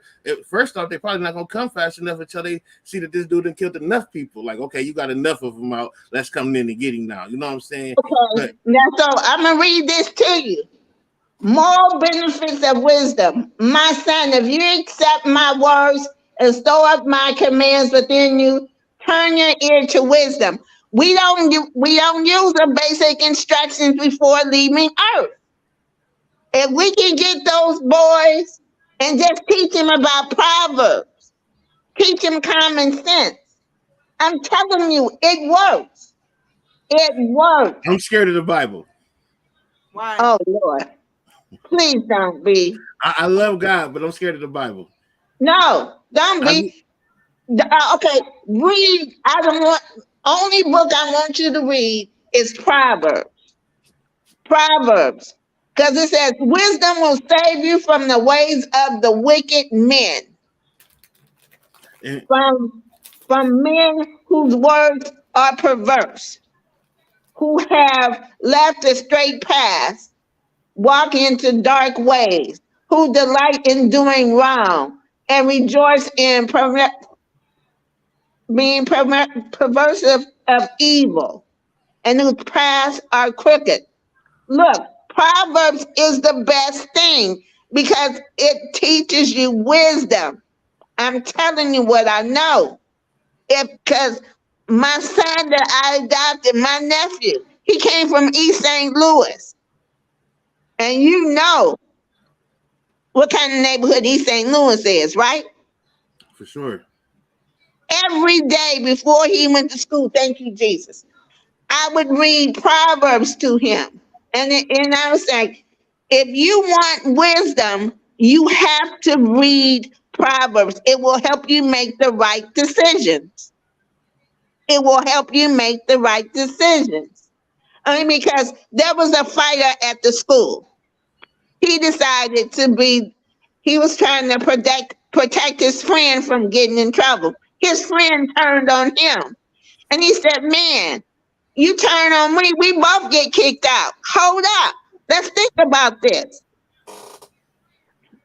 And I had to go up to the school and say, so you get suspended, that's on your record. What the teacher and the government have in common, what they write on your schoolwork, it is permanent. If the gunman shoots you and leaves a scar, that's permanent. So you don't want to get kicked out of school because somebody called your girlfriend a B. That doesn't make sense. That's not being wise. It's not being wise, but at the same time, a lot of times you let something happen to you, and in the Bible it says you gotta turn the other cheek. But we only have two cheeks, you know what I'm saying? So it's like, okay, one time I gotta let it go. The second time it's like I gotta do something about it, because if not, you're going to continue doing this. You know No, what I'm saying? you stay away from that. You It's get hard. away from that. It's hard to stay away from that when it's your community, though. You see what I'm saying? So it's like, it's one thing for me to say I'm gonna go to school and come home, but I still got to make that trip from school and home to school and school and home to school. So eventually, I got to make sure that because see, listen, if I let everybody walk around here calling me out my name or calling my woman out my name or whatever, eventually they're gonna start taking my shoes and start taking my lunch money. I have to defend myself somewhere, and we all know that the Christians started with war. You got to understand when these That's people. true. Oh, no, So, most definitely, most so they definitely. wasn't so they wasn't just no pushovers, like, you know what I'm saying? And the wisdom, I do understand you when you say in Proverbs it gives us wisdom. Also, I like to go by one thing in the Bible that kept me pushing for a long time, which was the first murder that was committed in the Bible, which was Adam, Cain and Abel. So that lets me know that my own brother will kill me, regardless if he came out there. You see what I'm saying? So so when I say I'm worried about the Bible, it's because it's so many things that goes on to the Bible that was pushed on us that could have not been right. We all know that it was written, but at the end of the day, to me, it seems like we have to believe that it's good or bad at the end of the day. But you know what? You have to pray. If you put the Lord and His word in your life, trust me, He will protect you. He will protect you. That's a fact. That's a fact, and that's beyond this. That's beyond the Bible, but that's a fact. Like, as long as you put God first. My name on Facebook, I recently just changed my name on Facebook to give it to God, because anything that's going on, I'm gonna just throw it in God, and I don't believe that. You know, I go by the God open door situation, but I also say that God open doors, but you have to walk through them. So I do give my situation to God that I know that I can't handle. But at the same time, though, when I go into the Bible, I think about what the Bible is trying to like to love thy neighbor, to love this. I cannot love a person who is out here that's just really just being demonic. Like, you know what I'm saying? There's no way for me to really love you. I have to deal with you. Like, period. If you're going to be terrorizing my neighborhood or something like that, I have to deal with you. I have to deal with You. From life experiences. There was somebody that treated my son that has a disability wrong. And I went off. I went off on them. And I said, okay, Lord, I need to apologize or say hello to this person, right? I did that. And then that person looked at me and said, shook his head no, and put his finger up like, don't talk to me. And I said, okay, Lord, I did what you told me to do. He didn't want to accept my olive branch. So that means in the word, brush yourself off and keep going. I never talked to him again. But he came to me one day and said hello. Because God will make them your footstool. That's right. See, So, but I know it works. I know it works. I know it works. If you change, if I don't know what it is, but God will protect you. I just know that. And so my son Eddie, he started reading Proverbs. He started paying attention in class. He started doing his homework in class. And when he graduated, now remember, what's his name? Bone? boom. Sir. When Boom. he came to me, he was 16 with only 10 credits from high school. Only 10. When he graduated with a 3-point grade point average and was offered to play football and pass. You know that movie Blindside I never heard of it. with Sandra I Bullock? heard of it. It I was, never watched it. it, huh? I heard It of it, was but I never watched it. okay. It was about the football player that was homeless, and the white family took him in, and he played for the Patriots now with Tom I Brady. I think I did see the movie. I did see the movie. Right. Okay, I'm the black version of that. I mean, he was smart, but nobody paid attention to him because he was so big, they just passed him through. But we found out, and he took the English exam in college and passed. But because he was so big, he sat there and be quiet. Nobody gave him the opportunity to be the best he could be until he came down here. And then in public school, it's so different. We couldn't even find his records. For 6 months, we couldn't find his records of his schooling. So once we got that together, he started. I would read Proverbs to him. My son, if you accept my words and store my commands within you, turn your way to wisdom and apply your heart to understanding. You will be. Indeed, you will be called out for insight and cry aloud for understanding. And if you look for it, as for silver and search for it, it will be a hidden treasure. So every day I would ask him, what does that scripture mean? And he would tell me in his own words what it meant. And then he would go to school and do his work because he realized, and people started respecting him. And then he started volunteering in the city, like for the beach cleanup. You don't see black kids worry about the environment or help clean up the beach. But he did that and he got his first job. So you have to teach him every aspect of life. Get out of that. Okay, you want to volunteer? Clean your community up. You gotta have a following to clean your community up. You could be pushed out the community just by trying to get a word. I mean, you don't even have to give the word. You could just be preaching. Excuse me. You could just be trying to give information about how to live different, and people will be like, "Get out of here with that," or "I'm not trying to hear that." A lot of times, man, it's tough because of how the world is organized. I can sit here and tell my kids, I don't want you to be like this, I don't want you to be like that.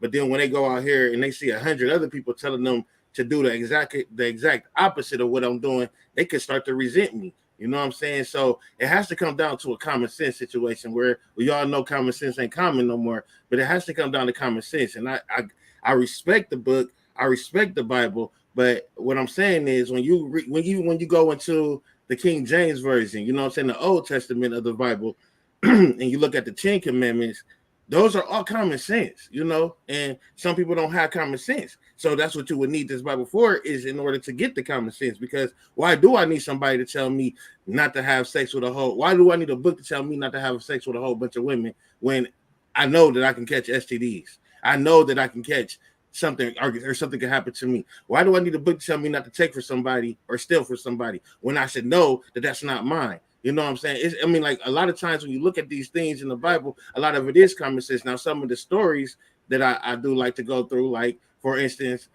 I used to say the book of Job and the story of Job, on how the devil and God played the game. My situation or my thoughts on that was my thoughts on that for a long time, maybe all the way up until a year. My thoughts on that for a long time was, why would God play a game when he already knows? You know, they say the Bible is a day is 1,000 days to God. You my son. But they say one day is 1,000 days to God. So my theme is, why would, if he already know that Job is going to choose him, why would he even play this game?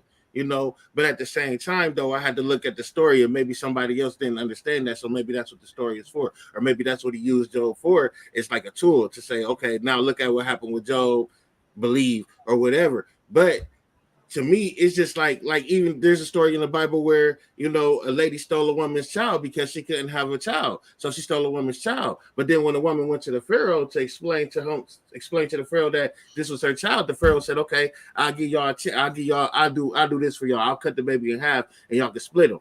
And instead of the actual mother letting the baby get split in half, she just said, "Go ahead and let her have them," because, you know, I'm thinking on these things. Why would you let this go down? You know, we talking about 400 years of slavery. Why are you letting these things happen? Why are you letting Abraham go ahead and just, no, don't do that, baby. Why are you letting Abraham decide to cut his son off? I mean, cut his son's head off, just like you know he's not going to do it. Like, so why are you doing these things? Like, those are my questions when I read the Bible. That's why I have a friend in the Bible, because it's like some of the things I'm just like, okay, we can talk about faith, we can talk about knowing the belief, but if I know that I got children running around my house and I put a cake on the table, regardless if I tell them not to touch it or not, I'm 9 times out of 10 sure they're going to touch the cake. I'm about 9 times out of 10 sure there's going to be fingerprints in this cake. I'm knowing this. You know what I'm saying? I could tell you, or you're going to get on punishment, or you're going to be on punishment for the, or I'm gonna whoop you, or whatever. I'm gonna punish you for it, however it goes. But at the end of the day, I still know that they're gonna touch the cake. So why even put the cake on the table? Why not put it somewhere where they can't touch it? So that's why I'm having that's why we having my problems with the Bible, not with God, because I understand that with God we have our own choice. I understand with God we can choose to live how we want to live, and we have consequences afterwards. But my theme is, why do you let these things go down if I'm supposed to have this much faith? Because when I walk outside or when I look on the news, I'm seeing dudes get killed and they just coming home from school. They ain't even doing nothing wrong.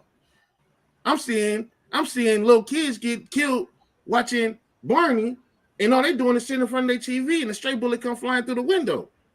Now I gotta live for the rest of my life with my child gone, and I'm supposed to say, I still got faith in God. I still believe. I don't believe nothing. And what am I supposed to believe, knowing that I could just die for nothing? Knowing that one of my kids could just die for nothing. We talking about airplanes going missing for years. We talking about people just waking up going grocery shopping. We talking about people going into church praying and dying. Why? So my thing is, I don't know, man. We have to have some type of, we have to believe in our intuition. I guess I would say we have to start believing in our intuition, believing in ourselves, going with our first thoughts on things, man, and literally becoming a family that somebody else would have to definitely penetrate. Because I mean, you can just go outside and turn down the street and get hit by a car. What faith did you have to know that? I mean, to not know that you're gonna get hit by a car? Everything has a place and a time underneath the sun. That's in Ecclesiastes. Now, God did not say that everybody was going to have a rose garden of a life. But what you want to do is make sure that when you do die, because it's a fact that everybody is going to die. Now, if you don't believe that, watch. Now, where do you want to be when you die? Now, I was told there's a heaven and hell. And because you have life, you want to live your life abundantly in doing something positive. My son only lived for 23 years. In that lifetime, he followed God's word and touched over thousands of people. So now he has a legacy. You can go because he was a servant to the Most High. He was accepted into God's grace. So the Bible did not say we're going to have a perfect life. But if you trust God, you have a blessed life. Now, my son never got married, didn't have any children, but he had a blessed life because he followed God and he drowned. He was the only black boy there and he drowned. I could be hating white people today. And the boy he went swimming with got kicked out of. He preached at a camp for these bunch of white kids at this church, and one little boy had got kicked out of Carlsbad School and went swimming with the boy. And they said it was an accident. They were playing in the water, and it was an accident. I had to. I really. Now, if you want to know somebody who went through a mental crisis, I had to stay in the Word because I wanted to get a gun. But because I didn't, I started a foundation in His name to where I go now and I teach young men how to dress for success. At the community high school called General Murray High School, it's what they call I guess they call it, the continuation school for kids who got kicked out of regular school and have to go to this school to make up their credits. Well, I teach the young men, you put a white shirt on and a tie and volunteer in the community, and that's how you get a job because college is not for everybody. But you're not going to waste my tax money standing on the corner and saying, oh, the white man took my job or I can't get a job because you're not doing anything for yourself. So I started a ministry like that. So that hurt to lose a son who didn't do dope, wasn't in the game, was a minister, and he died. So, but I know where my son is going. I know my son is going to be with God in heaven. That's the fact. So you have to realize that this life, you make your life presentable and useful to help your brother man. So when you leave here, God is pleased with you and what you did with your life. Yeah, but at the same time, you still have to. You have other people like you like yourself who have to sit back and attempt to get past those things. You have to feel like your child or somebody close to you has lost their lives unnecessarily, and then you have to go on living and try and get past that. You know, And, and the only way you can do that is you have to have that relationship with the Lord. and that's when we get to blaming folks. Because listen, I have my conversation with God. I have real conversations with God. When I talk to God like I talk to somebody on the street. Now I don't disrespect that. I talk to him like I would talk to my mom or my grandmother. So it's not gonna be no nigga this, nigga that, you know what I'm saying? None of that. But it's still gonna be a direct conversation. And it's like, okay, so you want me to get past all this negativity that's going in my life, or neglect all this negativity, or not pay attention to none of this negativity, and keep on moving, knowing that this same thing can happen to me. You want me to walk out here and walk by faith and not by sight, and even though I'm seeing all this, and you want me to still have faith that it won't happen to me. And It I done seen, might happen. Hey, I can get in a car accident tomorrow. that's what I'm saying. But, And then, but but wait a then, minute, listen, Bo. My life is in order. My but life that, is in order. but then, My but what life is about the in next order. person? But what about the next person's life? I don't know if you have a child or son. I mean, I don't know if you have a daughter or another son or anything. But how do they have to go about living, knowing that they mom maybe lost their life to a drunk driver, or a drunk bus driver, or somebody who was just mad because like the airplane, like the man who was flying the airplane, who just was mad. Maybe he had a problem with his wife or something, and we all flying to freaking Jamaica, but because he had a problem with his life, he wants to take 230 something people down.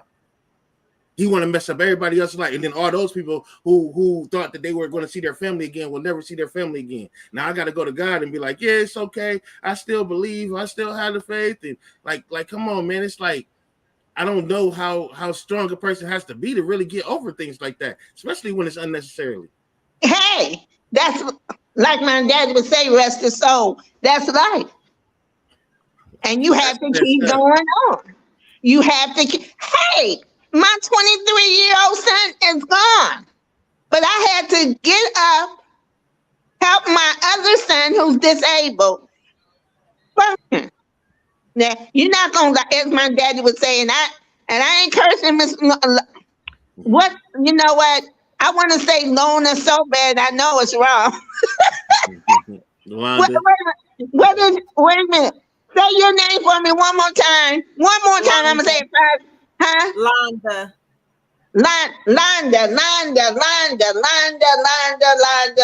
5 times. See, if you say Londa it Fonda, 5 times, whatever. huh? Just say something. You got to say something that rhymes with it. No. I said it 5 times, so I won't forget it. Landra. I said it 5 times. I won't forget it. Thank you, Jesus. Okay. Now, my baby is gone. And as my daddy would say, did that make you stop shitting? That make you stop eating? Did it? No. Yeah.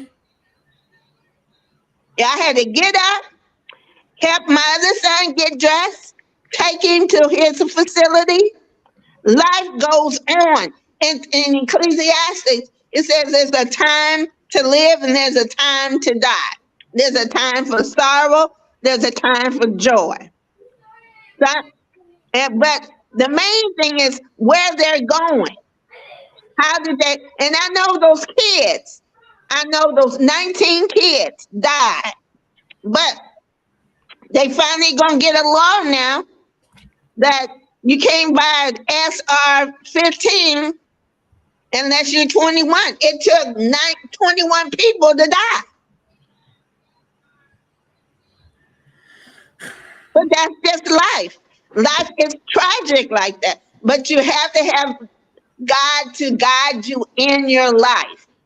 It's just hard for me. It's just hard for me because, man, we didn't did discussions and topics on the Willie Lynch letter so many times, and to sit here and know the facts that people were literally ripped apart, people were literally degraded in front of their families, and I mean, like, how do you keep faith knowing that you could be ripped apart? And now we are being ripped apart, not literal, they're not doing it by horses at this point, but still they're taking us away from for little things, you know what I'm saying? I mean, we are getting higher interest rates just because of our skin color. We are getting I mean, it's just so much extra that's going on just with us as a people, to where when you bring God into it, I have to really just say my theme is I have no beef with God. I love God. I believe in God. But my theme is I think of him like how people do fire ants or just ants alone.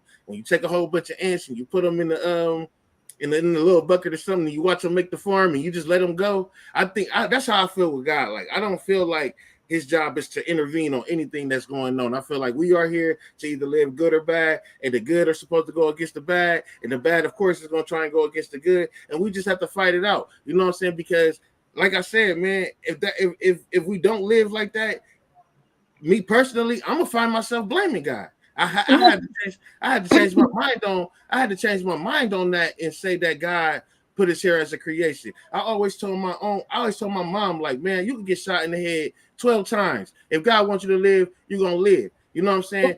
So my theme is, at this point, it has to be a creation. It has to be some type of what is the word? Like, I don't know. He just basically watching, like, you know what I'm saying, to see just to No, see the outcome. I'm gonna read this to you.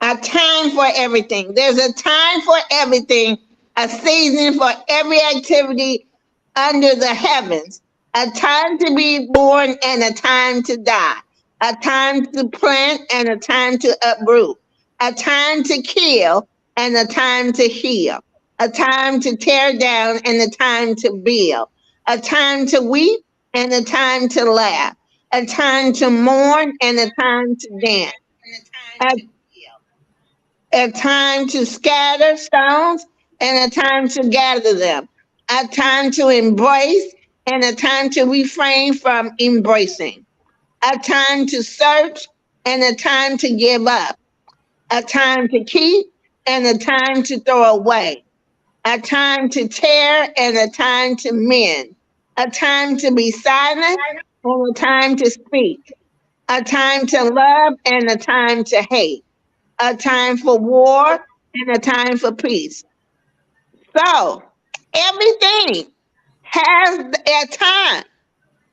So what are you going to do between your dash and your time? What do So workers gain from their toil? I have seen the burden of God who has laid on the human race.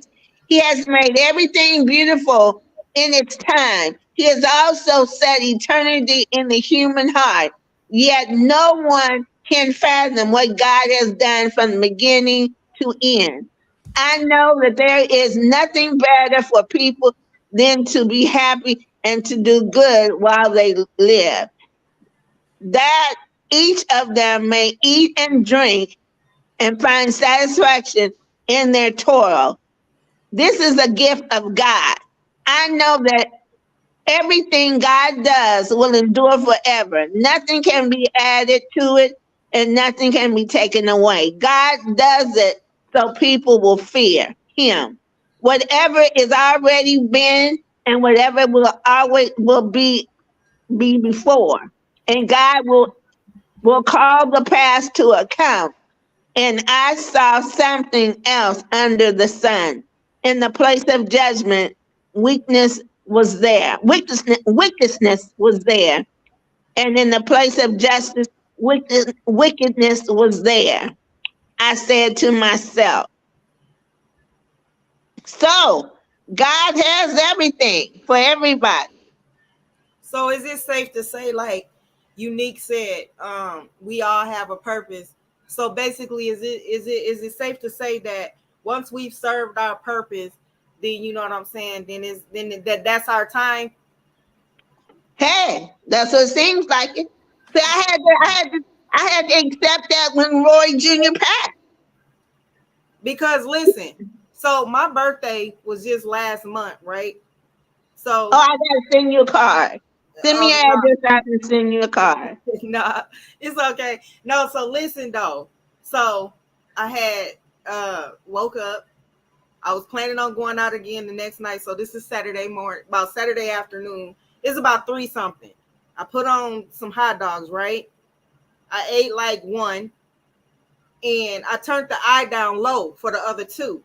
Now, I done did everything literally. When I say I done did everything under the sun and just totally forgot about this whole pot, these hot dogs being on, to the point where I done got up, I done showered, I done dressed, I done went out to the club, I done came in, I done laid on the couch, I done fell asleep. I woke up probably about 11 in the morning, went into the restroom, and then I thought, oh, I'm finna go make me another chili dog. When I come out the bathroom and see this pot on the stove with the eye still on and no house was on fire, never caught on fire, never smoked or nothing, that couldn't have been nobody but God, and he must not have been ready for me to go. Hey, there you go. There you go. And I can't make this up. I'm like, and you know what? My friend bought me an air fryer for my birthday, and I ain't used my I ain't used my stove since. I put everything in the air fryer. I'm dead. I swear. Look, man. Jim Jones was a person who, killed over 900 people, had 900 people commit suicide through the church. Yeah. Yeah, over in Ghana. It was a test of faith.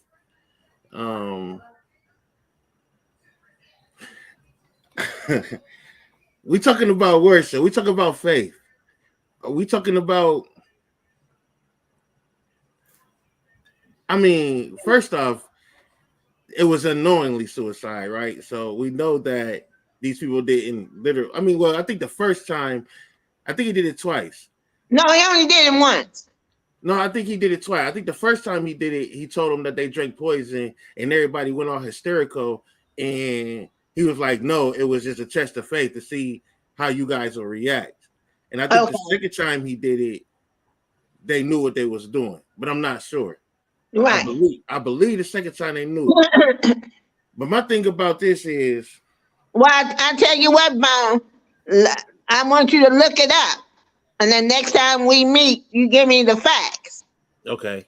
Because we can find everything on the internet. Correct.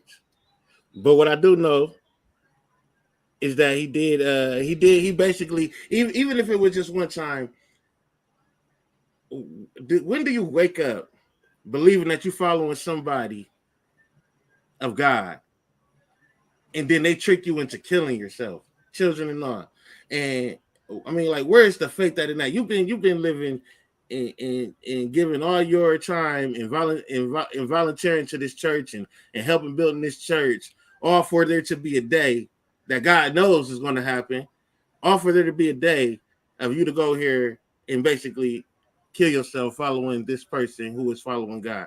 Like, is there some point? What do you think there would have been some point to where these people would have been like, "No, this dude is wrong"? It's like is there something? Is there somewhere along the line where a person was supposed to wake up and be like, "No, dude, on something that we ain't supposed to be on"? You have to realize when people do stuff like that, they know what people to go to, though. You know what I'm saying? People whose mind ain't that strong to even stop and think, like you just said. But we talking about 900 people, though, Ms.Londa. 900. Not one person in there was like, bro, ain't right. God didn't come to somebody in their dream like, hold on. All y'all doing this for me. Y'all all following him because of me. This is wrong. God didn't come to one person. Come on, man. If you do not read it, the Bible says, read it for thyself. If you don't read it for yourself, you will follow anything. So 900 people. So you don't think 900 people? Well, okay, because I think 300 was kids. So I'm gonna say 600 people. Now, one person out of those 600 people didn't read the Bible for themselves. They all just follow. Like, they was that much followed by faith and not by sight. Like, somebody had to see this man poison. They were scammed, and they was. Now you have to understand. Look at the history of Jim Jones. Jim Jones took those people who were drug addicts, who had no self-esteem, who had problems. And so he was their human savior. He brought them, he gave them a better life. When you are vulnerable and somebody gives you another positive way to live, you're gonna follow that. You're gonna follow that. These people were in situations of no education, drug addicts, alcoholics, or people who were just lonely. And they needed, human wise, we follow somebody better than us. That's why the movie stars and anybody like have a following, because people want to follow somebody and emulate somebody. They want to see that human being on earth. Oh, I'm smart today. So you basically telling me they want to follow Jim Jones more than they want to follow God. That's right. They thought Jim Jones was a prophet of God. Yeah. He used the Bible. He used certain scriptures in the Bible. Almost like how they did us with slavery. Right. Manipulation.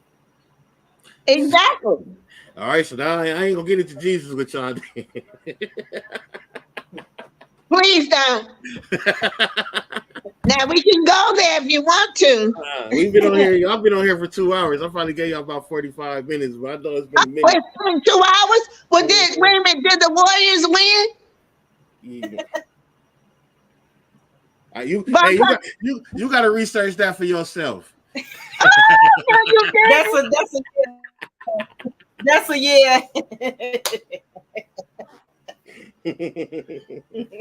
Oh, they won. So my husband's gonna be very happy tonight. Then We're gonna have to. Huh? We're gonna have to bring you back again, Mama G. Boom got a platform too, podcast lit. So we're gonna have to bring you back again. Okay. But I'll be you probably don't want to come on mine because I'll be out of this world with mine, man. I'll be out of No, baby. That gives me fuel up, baby. That'll give me something for my show. I have to say, well, my new community son is out of his mind, so we have to pray for him. You be the first thing on my list.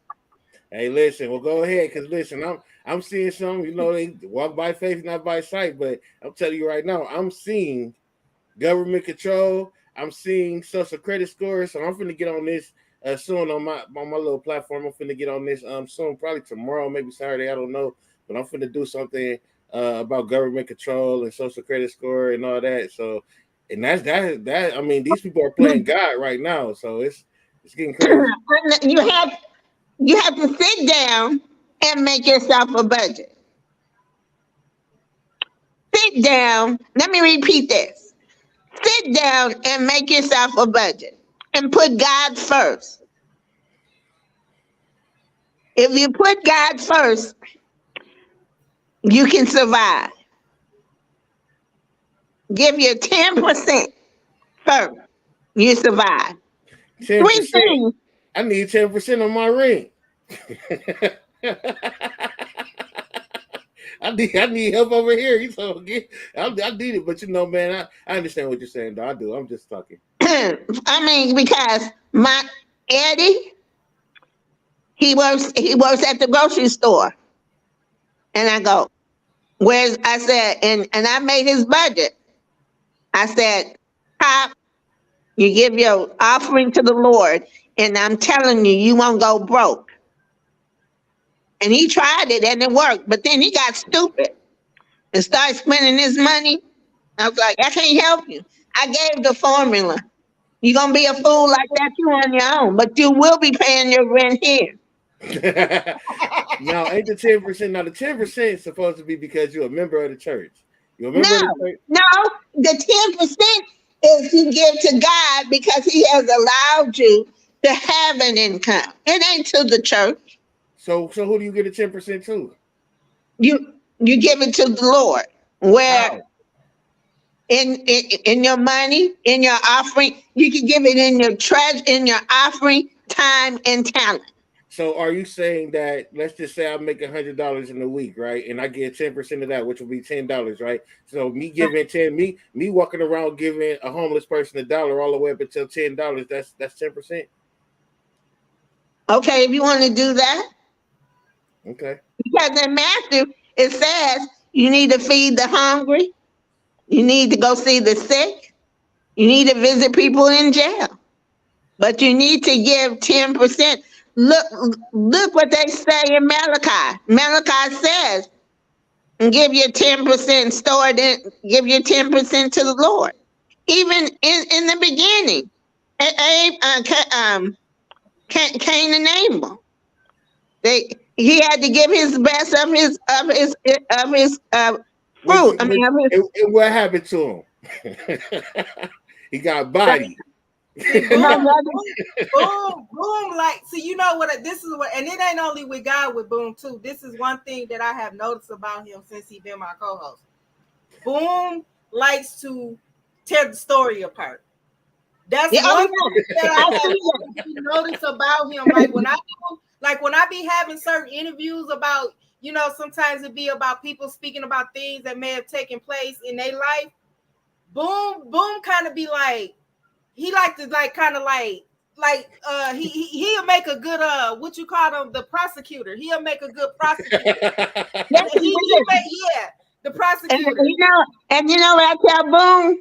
I'm praying for you because I know you ain't in your right mind. It's okay. I'm saying though, but I like to look at the fact. Listen, the fact is he definitely It's gave good to 10%. He think gave the best outside the fruit, box though. but Kane got mad at that because it was better. His 10% was better than his 10%, and he ended up getting body for it. So That's jealousy.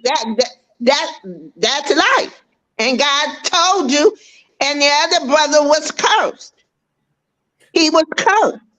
yeah, He because was It's kind cursed. of good that he technically, think if we like go that by the because he Bible, not easily led though. He not easily misled. if we go right, and if we go by the curse, that means Cain is amongst us right now, walking around somewhere. That's a You, fact. So so Cain's curse was everlasting life, like he never could die. When that Cain's curse, he wasn't able to die. He had to live forever or something like that, and watch everybody that he loved die and die and die and die, and he could never die. Wasn't that the curse? I believe let that was me the check curse. that out. Let me check Yeah, let's that check out that for out. you, baby. Let me check that out. Let me check that out for you. Let me look in Genesis and check that out. Let's see. And while you doing that, I want to say it must have been meant to have this discussion because actually this was supposed to be, we supposed to been speaking on reality TV shows, and then we supposed to did it at 7, but then nobody showed up, and then she hit me up and I asked her was she still available. We kind of went into this discussion, but I'm gonna just change the title and just name it Mama G Speaks. That's what I'm gonna do. Oh, that's it, baby. That's Hey, it. but look though, it does say here that after he murdered Abel, God punished Cain by condemning him to a life of wandering. So he basically was just had to wander around for the rest of he had to just wander, like he doesn't die basically. Well, okay. What chapter is that? Well, this is a part of the. Let me see. This is. Wait a minute. Be quiet. Be quiet, Bo. Let me do this real quick. The story of Cain and Abel. According to world history encyclopedia, Cain and Abel are the first two sons of Adam and Eve after they were expelled from the Garden of Eden in the biblical book of Genesis. According to the biblical story, Cain killed Abel because God accepted Abel's sacrifice but rejected Cain's. With this act of jealousy, Cain became the first murderer. Okay. Now, so what chapter was that in? I'm finna ask Google what chapter was that in. Let me get this out. Let me see. But okay, let me hit this.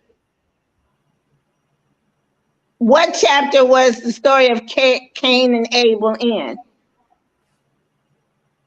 Genesis chapter 4 verse 1. Okay. According to Wikipedia, the story of Cain's murder of Abel and its consequences is told in Genesis chapter 4 verses 1 to 18. And the human knew Eve as woman, and she conceived and bore Cain. And she said, I have got me a man with the Lord. And she bore as well his brother Abel, and Abel became a herder of sheep, while Cain was a tiller of the soil. Did you hear that? She said he was a herder of sheep while Cain, but that was before the death, wasn't he? Okay. Okay. Let me see here. Okay. Okay. Let me see. I think it's Genesis Okay, 4 and 15. no, we did. Start at verse 9. Then the Lord said to Cain, where's your brother Abel? I don't know, he replied. Am I my brother's keeper? The Lord said, what have you done? Listen, your brother's blood cries out to me from the ground. Now you are under a curse and driven from the ground, which opened its mouth to receive your brother's blood from your hand. When you work the ground, it will no longer yield its crops for you. You will be restless wanderer on the earth. King said to the Lord, my punishment is more than I can bear.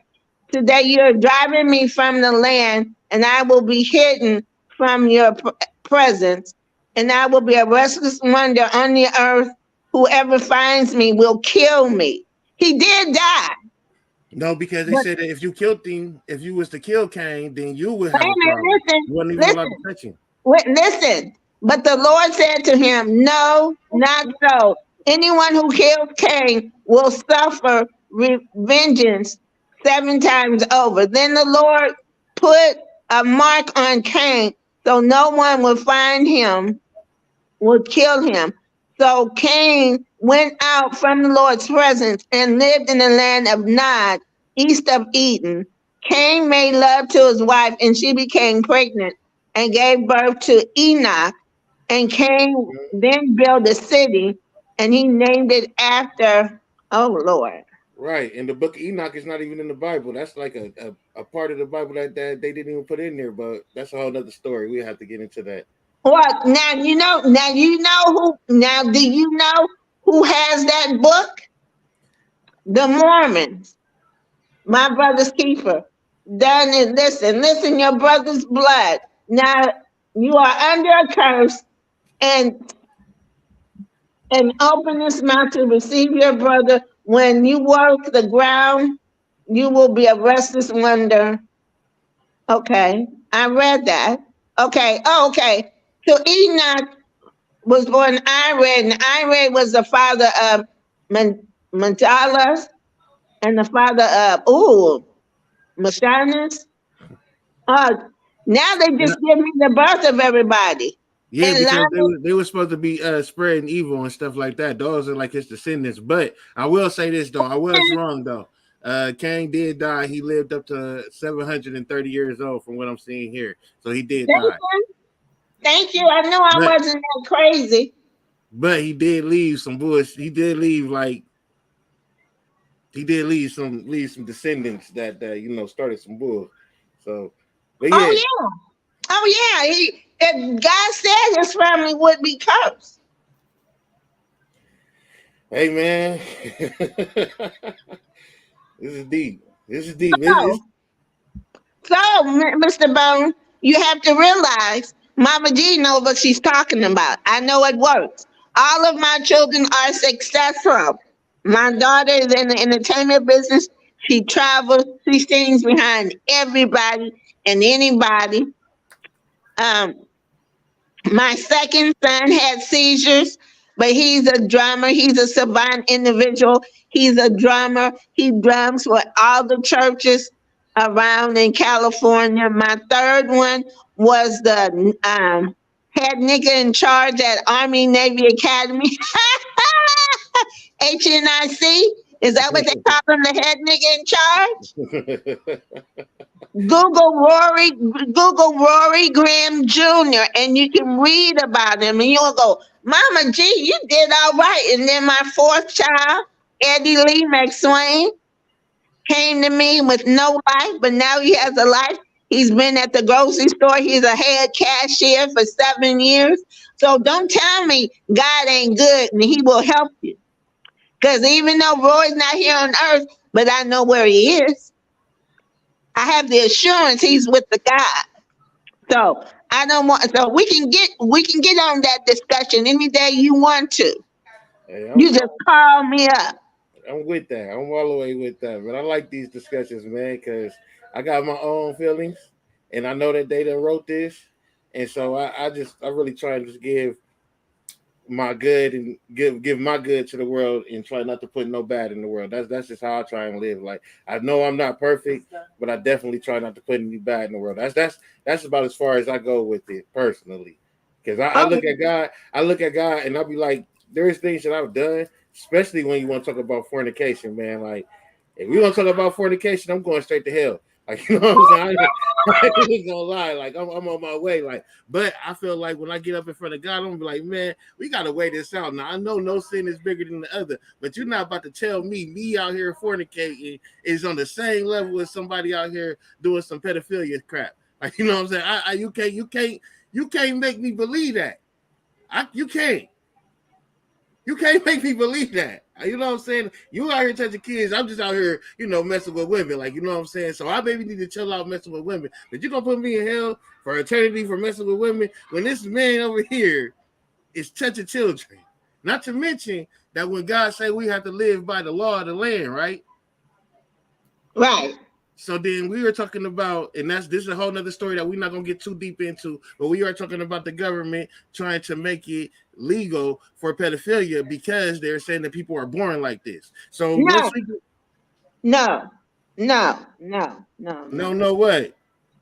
People can't be born like that. Understood, but I'm saying what the law is saying. This is what they're trying to push into a law. So when we try and make this a law and say that it's okay because people are born like this, it's okay for them to touch children, and it's like, okay, what? Now, when you go to a whole nother country, over here in America, one thing you're not going to do, one thing I'm not going to do, I have a 13-year-old daughter. I'll be damned if I give her off to a man that's 35 years old. But if I was born in Africa, some parts of Africa, who knows what my mentality would be? Well, you have to understand that's the culture. That's the culture. So again, we That's talking the about a culture. 35-year-old man touching my 13-year-old daughter. I'm screaming pedophilia. We talking about in Africa where another man is giving off his 13-year-old daughter to a grown man and not thinking pedophilia. So now we got to figure out what pedophilia actually is now. That's their culture and their belief, and it's wrong.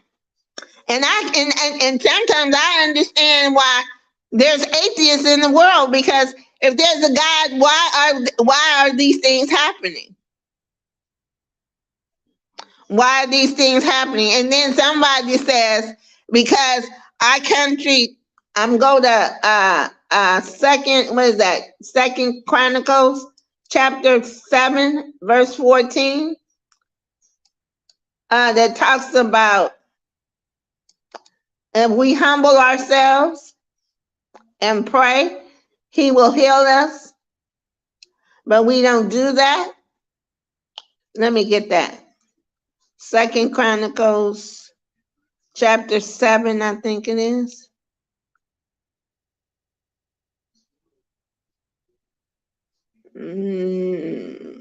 No. But is it First Chronicles? Let me see if it's First Chronicles. It's talk about in Chronicles, if my country will humble themselves and call out their name. Jesus, you're a lie. He will answer our prayer and humble us. If we humble ourselves and pray, he will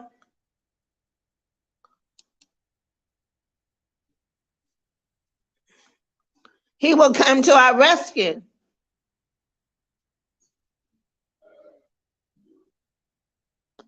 But it's in Chronicles. I know it's in Chronicles. See, that's what happens when you stop studying. You'll forget where everything is. I thought it was Second Chronicles 14, chapter 7. No. But anyway, we have to pray. Prayer changes things. And we have a choice to follow him or die and go to hell. But I'm going to get out the phone so I can go look at the game. I love you. Thank you for this discussion. We're going to have you back again. Trust me. You guys have a good night who jumped in the comments and, shared your point of view. Appreciate Okay. that. I need you to send me my comments. I want to hear what they talked about me. I'll send you the link to the show. I don't know if I can send the comments, but I'll send you the link and you can view the comments.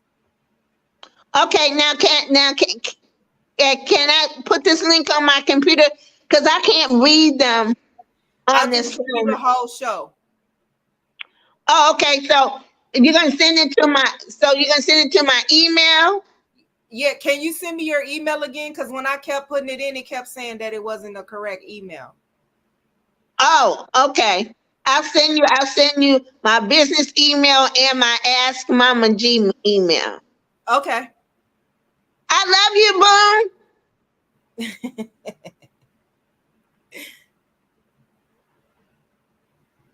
Are you not gonna answer me? Now I'm gonna come back there and beat you up. Oh, he said, wait a minute. My mic was muted. Sorry, I was trying to find my cursor. I got two screens going, so I couldn't find my cursor. But I love you too. So I'm gonna come back to Minnesota and surprise y'all one day. I'm in Minnesota. He's not. I'm in Minnesota. I'm in Where are you, Arizona right Boone? now. I'm in Arizona right now. So you're across the street. Yeah, I'm 5 hours away, and I still don't like the Warriors. I love the Warriors. Love you too. And I know they won, so I'm finna go Hey, party and hey, celebrate. at least I don't hate them though. At least I don't hate them though. That's good. Love you guys. But my Y'all have a good, husband's looking at me like I'm crazy. So I gotta get off the phone now. y'all have a Okay, good you night, have a man. good night. You too. Bye-bye. Bye. Now how do I turn off? Just hit leave studio. Oh.